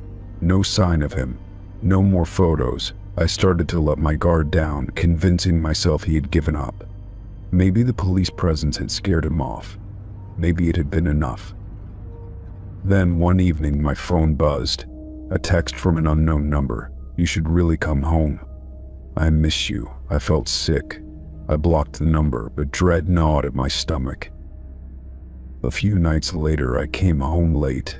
The hallway of my apartment building dim and silent. As I fumbled with my keys, something made me stop. The air felt wrong. Still, I turned my head slowly, my breath catching in my throat. Down the hall, just barely visible in the shadows, stood a figure, watching, waiting. Ryan. I didn't think. I ran, my keys slipping from my hands as I bolted back down the stairs. My heartbeat thundered as I hit the front doors, bursting into the street, gasping for breath. The police took me seriously this time. A report was filed. Extra patrols were sent to my building. But Ryan was gone, no trace. I moved 3 weeks later, far away, to a place where no one knew my name. I changed my number. I deleted every trace of my old life. But sometimes, even now, I get the feeling that someone is watching. That somewhere, just out of sight, Ryan is still waiting. And when my phone buzzes with a message from an unknown number, I don't open it. I don't want to know what it says. Story 24. The apartment was exactly what I had been looking for: spacious, affordable, and in a quiet building. The landlord gave me a brief tour, pointing out the kitchen, bathroom, and 2 bedrooms. Everything matched the blueprint I had studied before signing the lease. There was nothing unusual, nothing out of place. Moving day was exhausting, and by the time I finished unpacking, the sun had already set. As I was about to head to bed, something caught my eye. In the dim hallway, barely noticeable in the shadows, was a 4th door. I stopped, heart pounding, because I knew for certain that door hadn't been there earlier. It was locked, the keyhole rusted. as if it hadn't been touched in years. The handle was old brass, cool under my fingers. I tried turning it, but it wouldn't budge. My pulse quickened as I stepped back, confusion mixing with unease. The blueprint had only shown 3 rooms, so what was this? I grabbed my phone and double-checked the layout. There was no mistake. 3 rooms, not 4. I knocked lightly, half expecting a hollow echo, but the door was solid. There was no sound from the other side, no hint of what lay beyond. I told myself I was just tired, that I had somehow missed it before. Maybe it was a utility closet, something the landlord had forgotten to mention. But why would it be locked from the outside? The thought sent a chill through me, but I pushed it away. I would ask the landlord in the morning. That night, I barely slept. I kept thinking about the door, about what could be behind it. My mind conjured ridiculous possibilities: a hidden room, a walled-off space that hadn't been used in years. Every creak of the apartment made me jump. At one point, I thought I heard a faint scratching sound coming from the hallway, but I told myself it was just my imagination. Morning couldn't come fast enough. As soon as I got up, I called the landlord. He answered on the second ring, his voice groggy. When I asked about the door, there was a long pause. "There's no 4th door," he finally said, his tone careful. "That apartment has 3 rooms. That's all." I insisted that I had seen it with my own eyes, but he didn't budge. "Maybe you're mistaken," he said. "Check again." The call ended before I could press him further. Frustrated, I marched into the hallway, determined to prove myself right. The door was still there, unchanged. I stared at it, gripping the knob again, twisting harder this time. It didn't move. My breath came short and fast as I pressed my ear against the wood, listening. Silence. I spent the rest of the day trying to distract myself, but my thoughts kept circling back. Why would the landlord deny its existence? Why was it locked? I searched online for information about the building, but nothing stood out. No strange history, no rumors, just an ordinary apartment complex. That night, I woke suddenly, heart racing. The room was dark, but something felt different. I listened, straining my ears. Then I heard its soft, deliberate scratching. My stomach dropped. It was coming from the hallway. I sat up, my body tense, barely breathing. The sound was faint but steady, as if nails were being dragged to Gonjare. I forced myself to get up, stepping slowly into the hall. The scratching stopped the moment I approached. The door was still locked. I stood there, waiting, but nothing happened. My skin prickled as I backed away, keeping my eyes on it. I didn't sleep for the rest of the night. By the next morning, I had made up my mind. I needed to open the door. I spent the day searching for tools, anything that could help. A screwdriver, a crowbar, whatever I could find. By evening, I was ready. My hands trembled as I wedged the screwdriver into the lock, jiggling it. The metal groaned in protest, but after several minutes, something clicked. The door creaked open, revealing a dark, narrow space. The air was thick with dust, the smell of something old and untouched. My pulse pounded as I reached for my phone, turning on the flashlight. The beam cut through the darkness, revealing a small, windowless room. There was nothing inside except a single chair in the center. My breath hitched. The chair was old, wooden, its legs uneven, as if it had been dragged across the floor countless times. The walls were bare, except for deep scratches along the lower half, jagged and erratic. The air was heavy, oppressive, as if the room had been waiting for someone to enter. I stepped closer, my heartbeat deafening in my ears. Something about the chair made my skin crawl. The more I looked at it, the more unsettled I felt. It was as if it had been left there for a reason. Then I noticed something else, a small metal loop embedded in the floor beneath the chair. A chain lay coiled beside it, its end frayed as if something had broken free. My throat tightened. Someone had been kept here. A sudden noise behind me made me spin around. The door slammed shut. I lunged forward, grabbing the handle, yanking with all my strength. It wouldn't budge. My flashlight flickered, the battery suddenly draining. My breath came in short gasps as the air grew colder. Then, from the darkness behind me, I heard it. A whisper, low, broken, a voice that had been waiting. I banged on the door, panic clawing at my chest. The whisper grew louder, filling the room surrounding me. The words were indecipherable, but they carried something old, something desperate. Just as my vision blurred with fear, the door wrenched open. I stumbled out, falling into the hallway, gasping for air. The room behind me was silent again. The chair, the chain, they were still there, untouched. But I knew I had felt something. I slammed the door shut and locked it. My hands shook as I backed away, heart pounding. I didn't sleep that night. By morning, I packed my things and left the apartment without looking back. The landlord didn't seem surprised when I told him I was leaving. He didn't argue, didn't ask questions. He only nodded. As I walked out, I saw him glance toward the hallway, toward the fourth door. His expression was unreadable, but I knew what I had seen. That room shouldn't exist, but it did, and something inside it had been waiting. Story 25. The rain had been relentless all morning, drumming against the office windows in a steady rhythm. I had left my umbrella in the stand near the entrance, shaking off the droplets before heading to my desk. It was a simple black umbrella, nothing unique, but unmistakably mine. By the time lunch rolled around, the rain had let up slightly, and I walked back to the entrance to retrieve it. As I approached the stand, something immediately felt off. There were now two black umbrellas sitting side by side, identical in every way.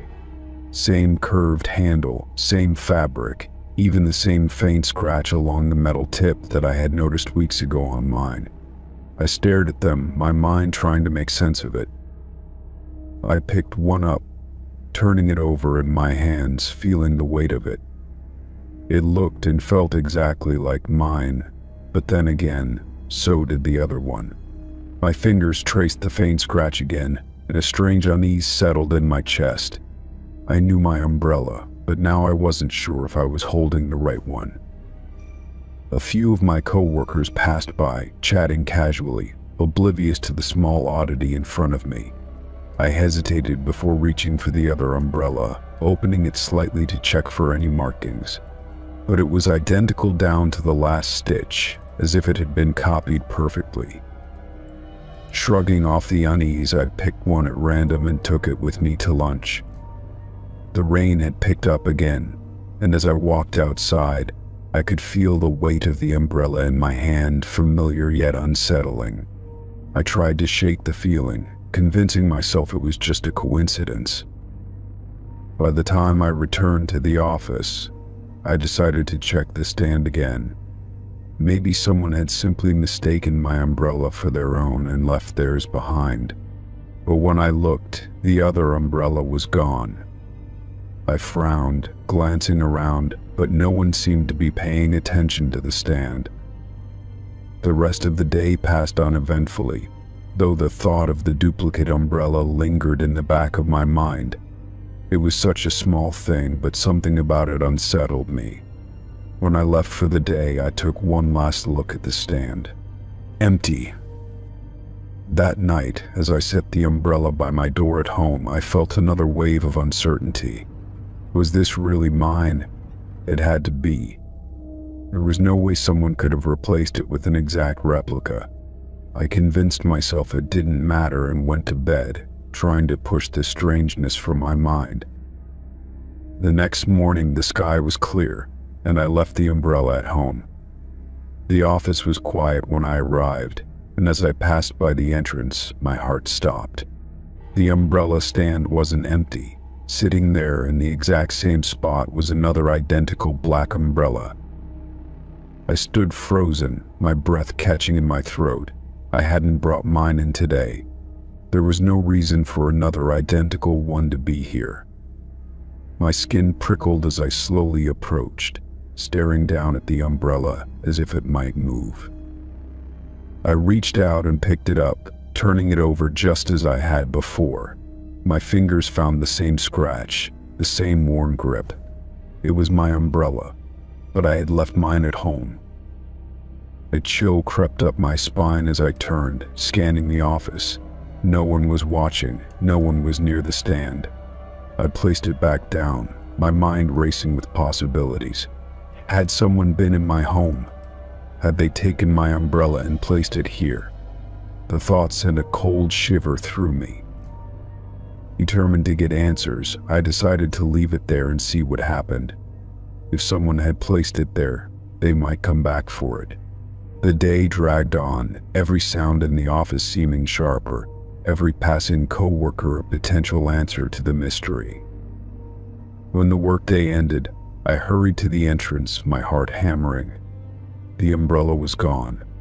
My stomach turned as I stepped outside, scanning the street. The world moved as usual, cars passing, people walking, but I felt watched. That night, I double-checked my locks before bed, my nerves on edge. I barely slept, every creak of my apartment making me jump. When I left for work the next morning, my umbrella was exactly where I had left it, untouched. But when I arrived at the office, I felt my breath catch. The umbrella was back in the stand. The same scratch, the same grip. Someone was playing a game with me, but I didn't know the rules. This time I didn't touch it. I walked past, my skin crawling. I forced myself to act normal, but I felt a growing sense of paranoia. Who was doing this? What did they want? That afternoon I kept glancing at the stand, expecting it to disappear again. But this time it stayed. It was still there when I left for the day. The next morning it was gone, and this time it didn't return. But the feeling that someone had been near me, watching, waiting, that never left. Story 26. The invitation arrived in my mailbox on a Wednesday afternoon. It was a plain white envelope with my name written neatly on the front in blue ink. No return address, no postage, just my name. I opened it, expecting some generic event or maybe a wedding I had forgotten about. Instead, it was a birthday invitation. Simple, handwritten, inviting me to celebrate Jason Carter's 28th birthday at his old house. My stomach twisted as I reread the name. Jason Carter had disappeared 10 years ago. He had been my friend in high school. But one summer night, he vanished without a trace. No leads, no body, nothing. I stared at the invitation, my fingers gripping the paper tightly. It had to be a cruel joke. Maybe some prank meant to stir up old memories, but who would do something like that? And why now? Curiosity gnawed at me as I searched for any explanation. Maybe his family was holding a memorial, but why call it a birthday party? The date was for this Saturday, just a few days away. I looked up his old address, but it didn't help. The house had been abandoned for years, left untouched since his disappearance. No one had moved in. No one had even dared to. That night, I lay in bed, thinking about Jason. He had been a good friend, always full of energy, always planning something. The night he disappeared, we had all been at a bonfire by the lake. He left early, saying he wasn't feeling well. No one saw him after that. By Friday, the invitation still sat on my kitchen table, its presence almost mocking me. I knew I shouldn't go. There was no reason to, but something inside me couldn't let it go. I had to see for myself. Saturday evening, I drove to Jason's old house. It looked the same as I remembered, run down, windows boarded up, the front porch sagging. The neighborhood had changed, though, most of the houses either renovated or torn down. The front door was slightly open, as if waiting for me. My heart pounded as I stepped inside, my footsteps echoing in the empty space. The air was stale, thick with dust and time. A long dining table stood in the center of the living room. Plates were set, candles flickered, and in the middle sat a cake, unlit candles standing tall. Chairs surrounded the table, but they were empty. My breath caught in my throat. Someone had set this up, someone had planned this, but there was no one here. A rustling sound came from the hallway. I turned quickly, my pulse racing. The house was supposed to be empty, but I wasn't alone. "Hello?" My voice barely rose above a whisper. The sound stopped. The hallway stretched in front of me, dark and silent. I took a cautious step forward, my shoes creaking against the wooden floor. A framed picture sat on a dust-covered table near the stairs. I wiped off the grime and felt my stomach drop. It was a photo of Jason and me, taken the summer before he disappeared. I hadn't seen this picture in years. I turned, ready to leave, but the front door was shut. I hadn't heard it close. The candles on the cake flickered wildly, as if disturbed by a sudden gust of wind. Then a voice, faint, familiar. "You came." I spun around, my chest tightening. The voice was Jason's, but that was impossible. My eyes scanned the dimly lit room, searching for the source. A shadow moved near the staircase. My breath hitched as I saw him. Jason stood at the base of the stairs, watching me. His face was pale, his clothes the same as the night he disappeared. "Jason?" My voice cracked. "This isn't real." He tilted his head slightly, his expression unreadable. "You never looked for me." Guilt washed over me. "We tried," I whispered. "There was nothing to find." He stepped closer, and the temperature in the room seemed to drop. "I was here," he said. All this time. All this time." My mind raced. That wasn't possible. The house had been searched, investigated. No one had found anything. Jason reached out, his fingers brushing against my arm. Ice shot through my skin, and I stumbled back. "You left me," he said, his voice hollow. "I didn't know," I gasped. "We didn't know." He stepped forward again, and the shadows around him deepened. "You can stay now," he murmured. "We can celebrate." The candles on the cake flared, their flames twisting unnaturally. The air grew heavy, suffocating. I needed to leave. I turned toward the door, yanking at the handle, but it wouldn't budge. The lights flickered, and Jason's voice grew closer. "Don't go." Panic surged through me as I slammed my shoulder against the door. The house groaned, the walls seeming to close in. Then, just as suddenly, everything went still. The door flew open, and I stumbled outside, gasping for breath. The house was dark again, silent. The table, the candles, the cake all gone. I ran to my car, not daring to look back. As I drove away, my hands shook against the wheel. The invitation still sat on the passenger seat.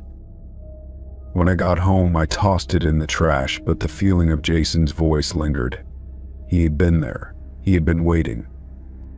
That night, I dreamed of the party. The table was full, the chairs occupied. Jason sat at the head, smiling. "Next year," he whispered. "Come back next year." Story 27.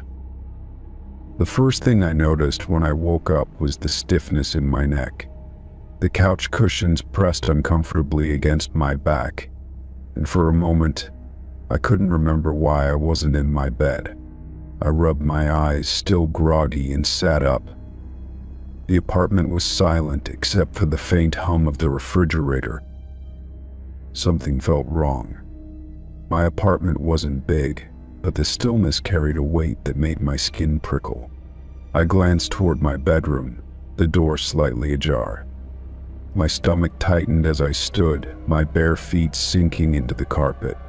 I didn't remember falling asleep on the couch. The hallway felt longer than usual as I approached the bedroom. When I reached the door, I hesitated. The air inside felt heavy, as if someone had been there only moments ago. Slowly, I pushed it open the rest of the way, my breath catching when I saw the bed. The sheets were ruffled, as if someone had been sleeping there. I swallowed hard, my fingers gripping the doorframe.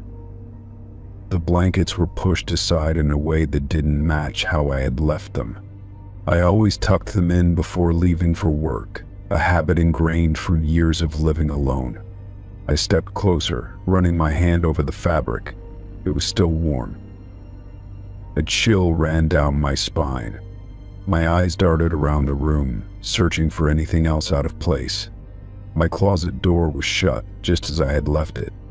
My dresser drawers remained closed, but something about the air felt different, like the room had been occupied only moments ago. I turned sharply, scanning the apartment. The front door was locked. The windows were all closed. There was no sign of a break-in, but that didn't explain why I had woken up on the couch instead of in my bed, and it didn't explain why my sheets were still warm. I checked my phone. No missed calls, no texts. The time read 3:42 a.m. A deep unease settled in my stomach as I tried to recall the events of the night before. I had come home late, made a quick dinner, and gone to bed. There was no reason I should have moved to the couch, unless someone had moved me. The thought made my skin crawl. I searched the apartment again, opening every closet, checking under the bed, even looking behind the shower curtain. Nothing. But I couldn't shake the feeling that I wasn't alone. I sat back down on the couch, staring at the bedroom. The silence in the apartment felt too complete, as if it were swallowing sound itself. My mind raced with possibilities, none of them comforting. Maybe I had sleepwalked, though I never had before. Maybe I was just overtired and my memory was playing tricks on me. But neither of those explained the warmth of the sheets. I forced myself to lie back down, convincing myself there was nothing to be afraid of. Sleep didn't come easily. Every creak of the apartment made me jolt awake, my heart pounding. When I finally drifted off, it was restless and uneasy. The next morning, the feeling still lingered. I got ready for work, but I couldn't shake the sensation that someone had been in my apartment. Before leaving, I double-checked every lock, making sure the windows were secure. I even took a picture of my neatly made bed, just to reassure myself later. The day passed in a blur, my mind fixated on the previous night. By the time I returned home, I had almost convinced myself it was just exhaustion messing with my memory. But when I stepped inside, my breath caught. The air smelled different, like faint cologne, one I didn't recognize. My heart pounded as I moved toward the bedroom. The door was open, though I had left it shut. My hands trembled as I reached for the light switch. The bed was different. The sheets were rumpled again, but this time I knew for certain I hadn't touched them. I backed away, my pulse hammering in my ears. Someone had been in my apartment. Someone had been in my bed. I rushed to check the locks again, still bolted. The windows were latched. There was no sign of forced entry, but I couldn't ignore the proof in front of me. I grabbed my phone with shaking hands and dialed my building's management. The night guard answered, his voice tired. I explained what had happened, my words tumbling over each other. There was a long pause before he finally responded. "You're in Unit 3 billion, right?" "Yes," I said, gripping the phone tighter. There was another pause. "You sure you live alone?" The question sent a fresh wave of fear through me. My mouth went dry. "What do you mean?" He hesitated before sighing. "Look, I probably shouldn't be telling you this, but the last tenant in that unit was an older guy. Lived there for years. He passed away in his sleep about 6 months ago." I swallowed hard, the room seeming to close in around me. So, you're not the first person to complain about weird things happening in that apartment," he said, lowering his voice. "The last guy who lived there before you. He moved out after 2 months.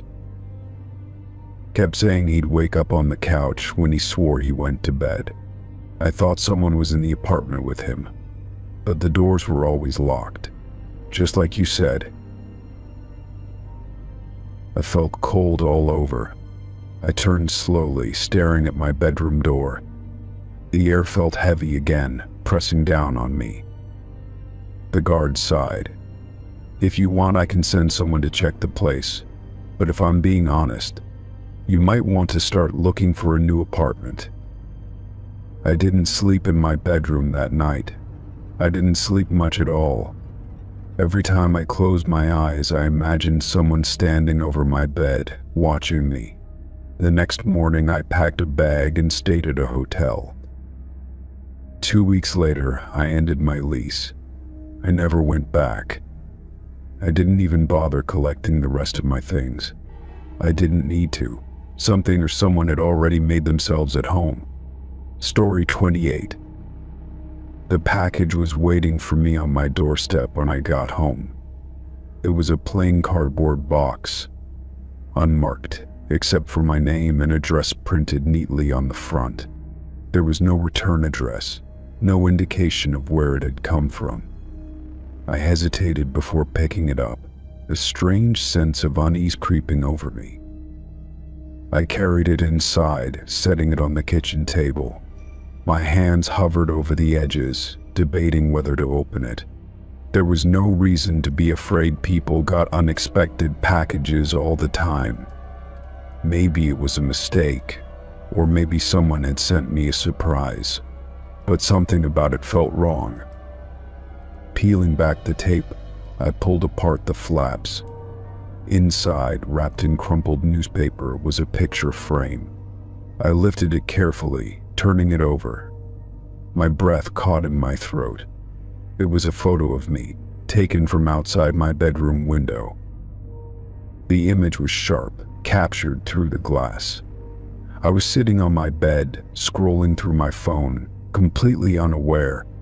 The angle suggested it had been taken from a distance, but close enough to show details my expression, the dim glow of my bedside lamp, the way my hair fell over my shoulders.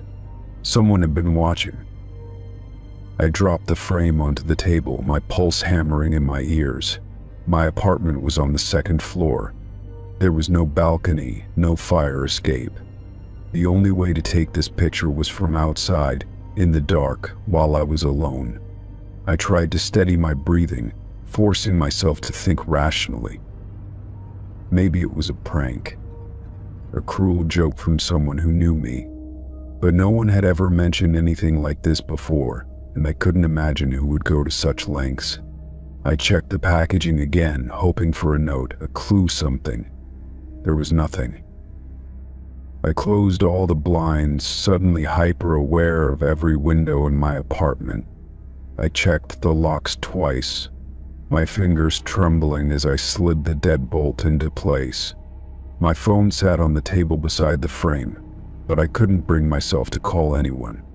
What would I even say? That someone had sent me proof they'd been watching me? Sleep was impossible that night. Every creak of the building made me jolt. Every shadow seemed deeper than before.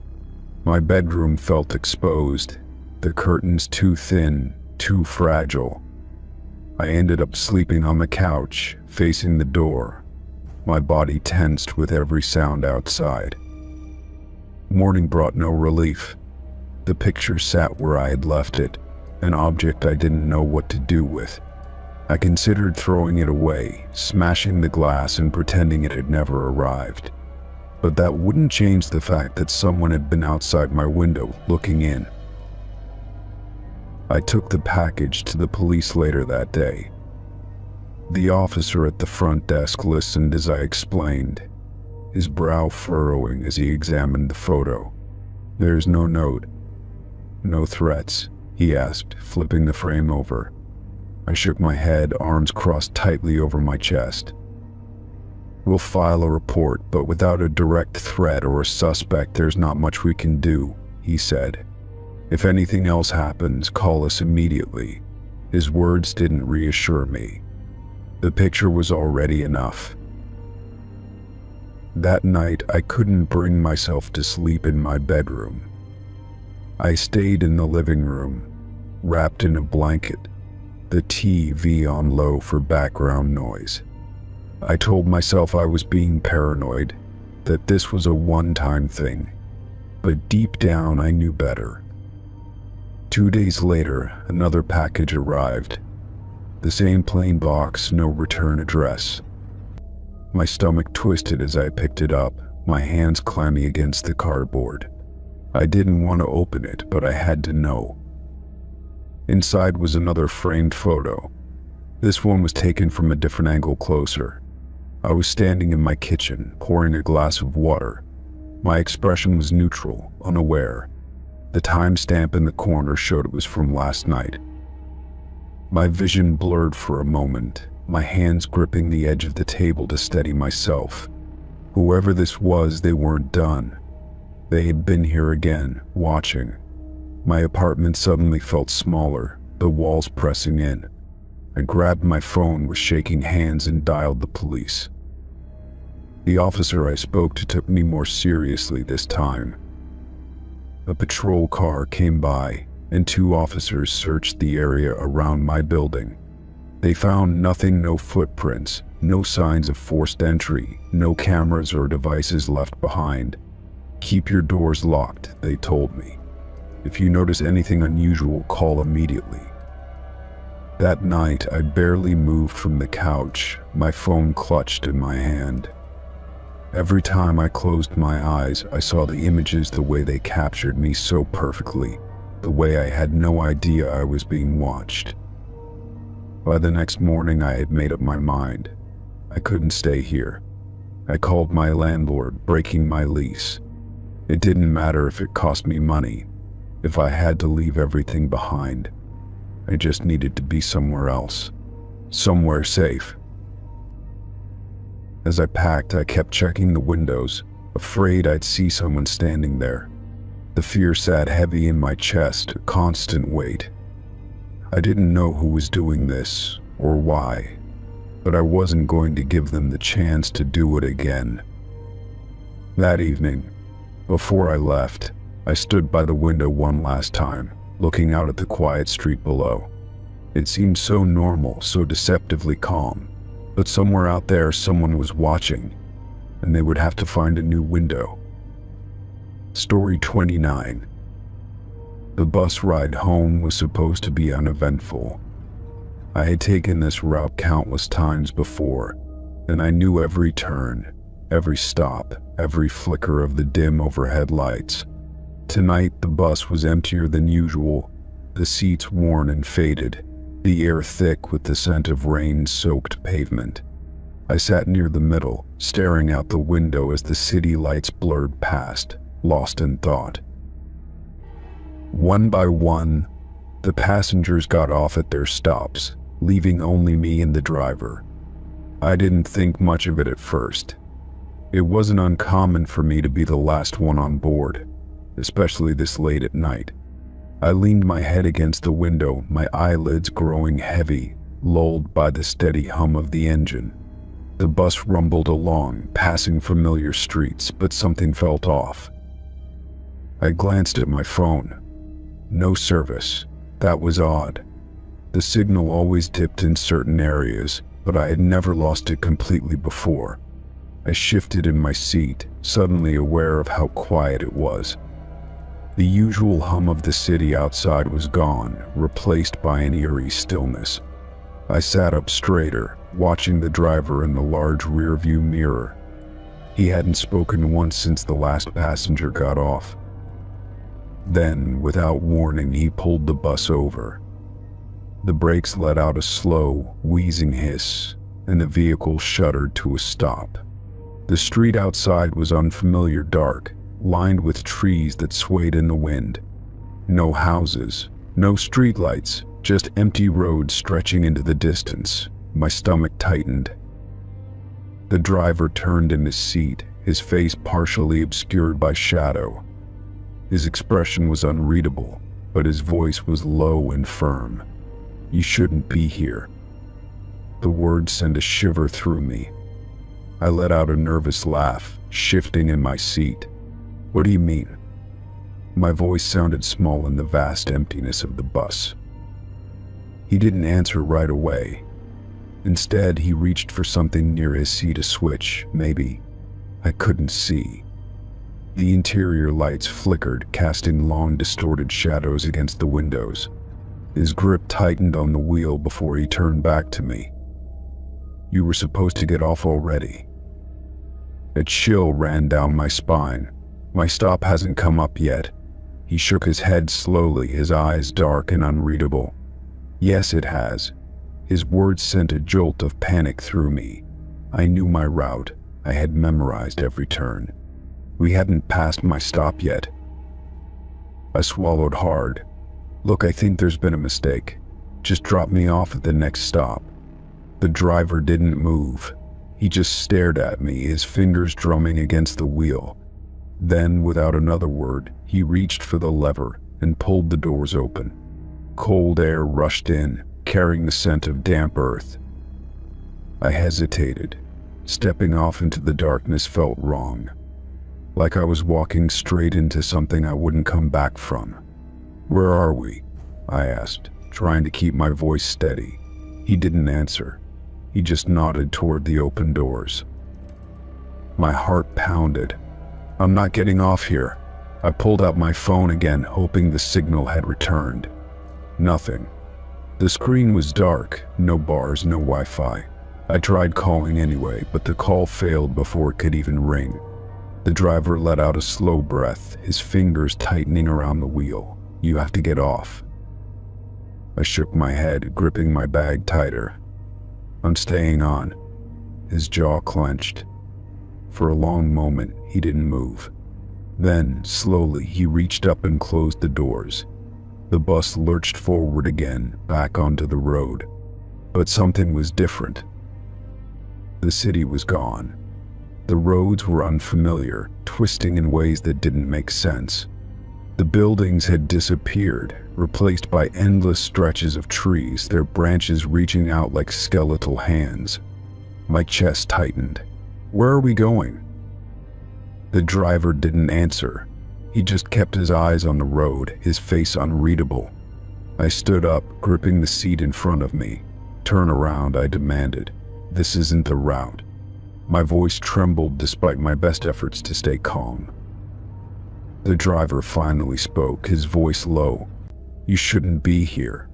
The word sent a fresh wave of panic through me. "What does that mean?" I snapped. "Why do you keep saying that?" He didn't answer. Instead, he reached for something near the dashboard, flipping a switch. The lights inside the bus dimmed, and suddenly the reflections in the windows changed. Instead of my own face, I saw movement, shadows shifting, figures watching from the darkness outside. My breath hitched. The road stretched endlessly ahead, but outside something was there. I turned sharply to the driver. "Stop the bus." He kept driving. "Let me off." My voice cracked, fear clawing its way up my throat. I slammed my hand against the emergency stop button. Nothing happened. The bus kept moving, the trees outside growing denser, their twisted limbs pressing closer against the glass. Then the driver spoke again. "I tried to warn you." His voice was quieter now, almost sad. "You stayed too long." My stomach dropped. I turned back to the windows, my pulse hammering. The figures outside weren't just standing still anymore. They were moving. Closer. The bus shuddered, the engine groaning as if struggling against something unseen. The figures pressed against the windows, their faces obscured, hands dragging along the glass. My breath came in short gasps. "Turn around," I begged. "Please." The driver gripped the wheel tighter. There's no turning around now. The road ahead twisted, curling into itself like a snake devouring its own tail. The headlights flickered, barely illuminating the endless darkness stretching beyond the bus. I stumbled backward, gripping the seats for support. The whispers started then, soft at first, rising into a chorus of voices that seemed to come from everywhere at once. They knew my name. I squeezed my eyes shut. This wasn't real. It couldn't be real. Then, just as suddenly as it began, the bus lurched to a stop. My eyes flew open. The doors hissed as they slid open. The driver turned to me one last time. "This is your stop." His voice was hollow, distant. I shook my head, panic coursing through me. "No, I'm not getting off." But the figures outside were waiting. I backed away, my entire body trembling. Then the bus lights flickered one last time and everything went black. Story 30. The mall was crowded, the hum of voices blending with the distant echo of an upbeat pop song playing from the overhead speakers. I had been browsing for nearly an hour, mindlessly flipping through racks of clothes, when I felt a tap on my shoulder. Turning around, I saw a woman staring at me with wide eyes, her expression a mix of confusion and something else unease. Before I could speak, she blurted out, "Oh my God, I just saw you at the other end of the mall. But you were wearing different clothes."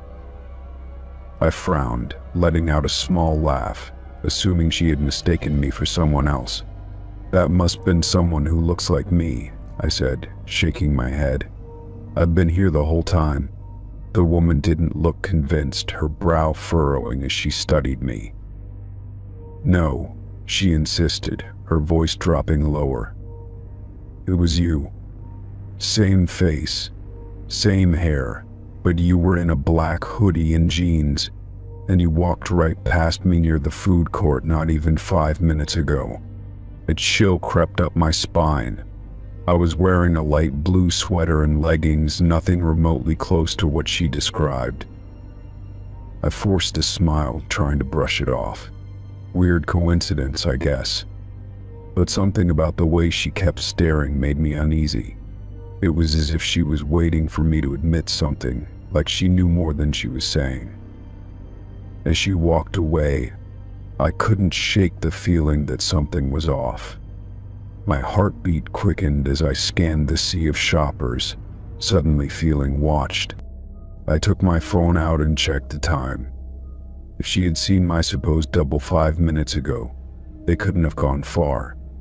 Against my better judgment, I decided to walk toward the food court. I weaved through the crowd, my pulse loud in my ears, scanning faces for anyone who looked like me. But nothing stood out. The usual groups of teenagers, tired parents, and shoppers filled the space, but no one matched the description. I was about to turn around when, from the corner of my eye, I saw something that made my breath hitch.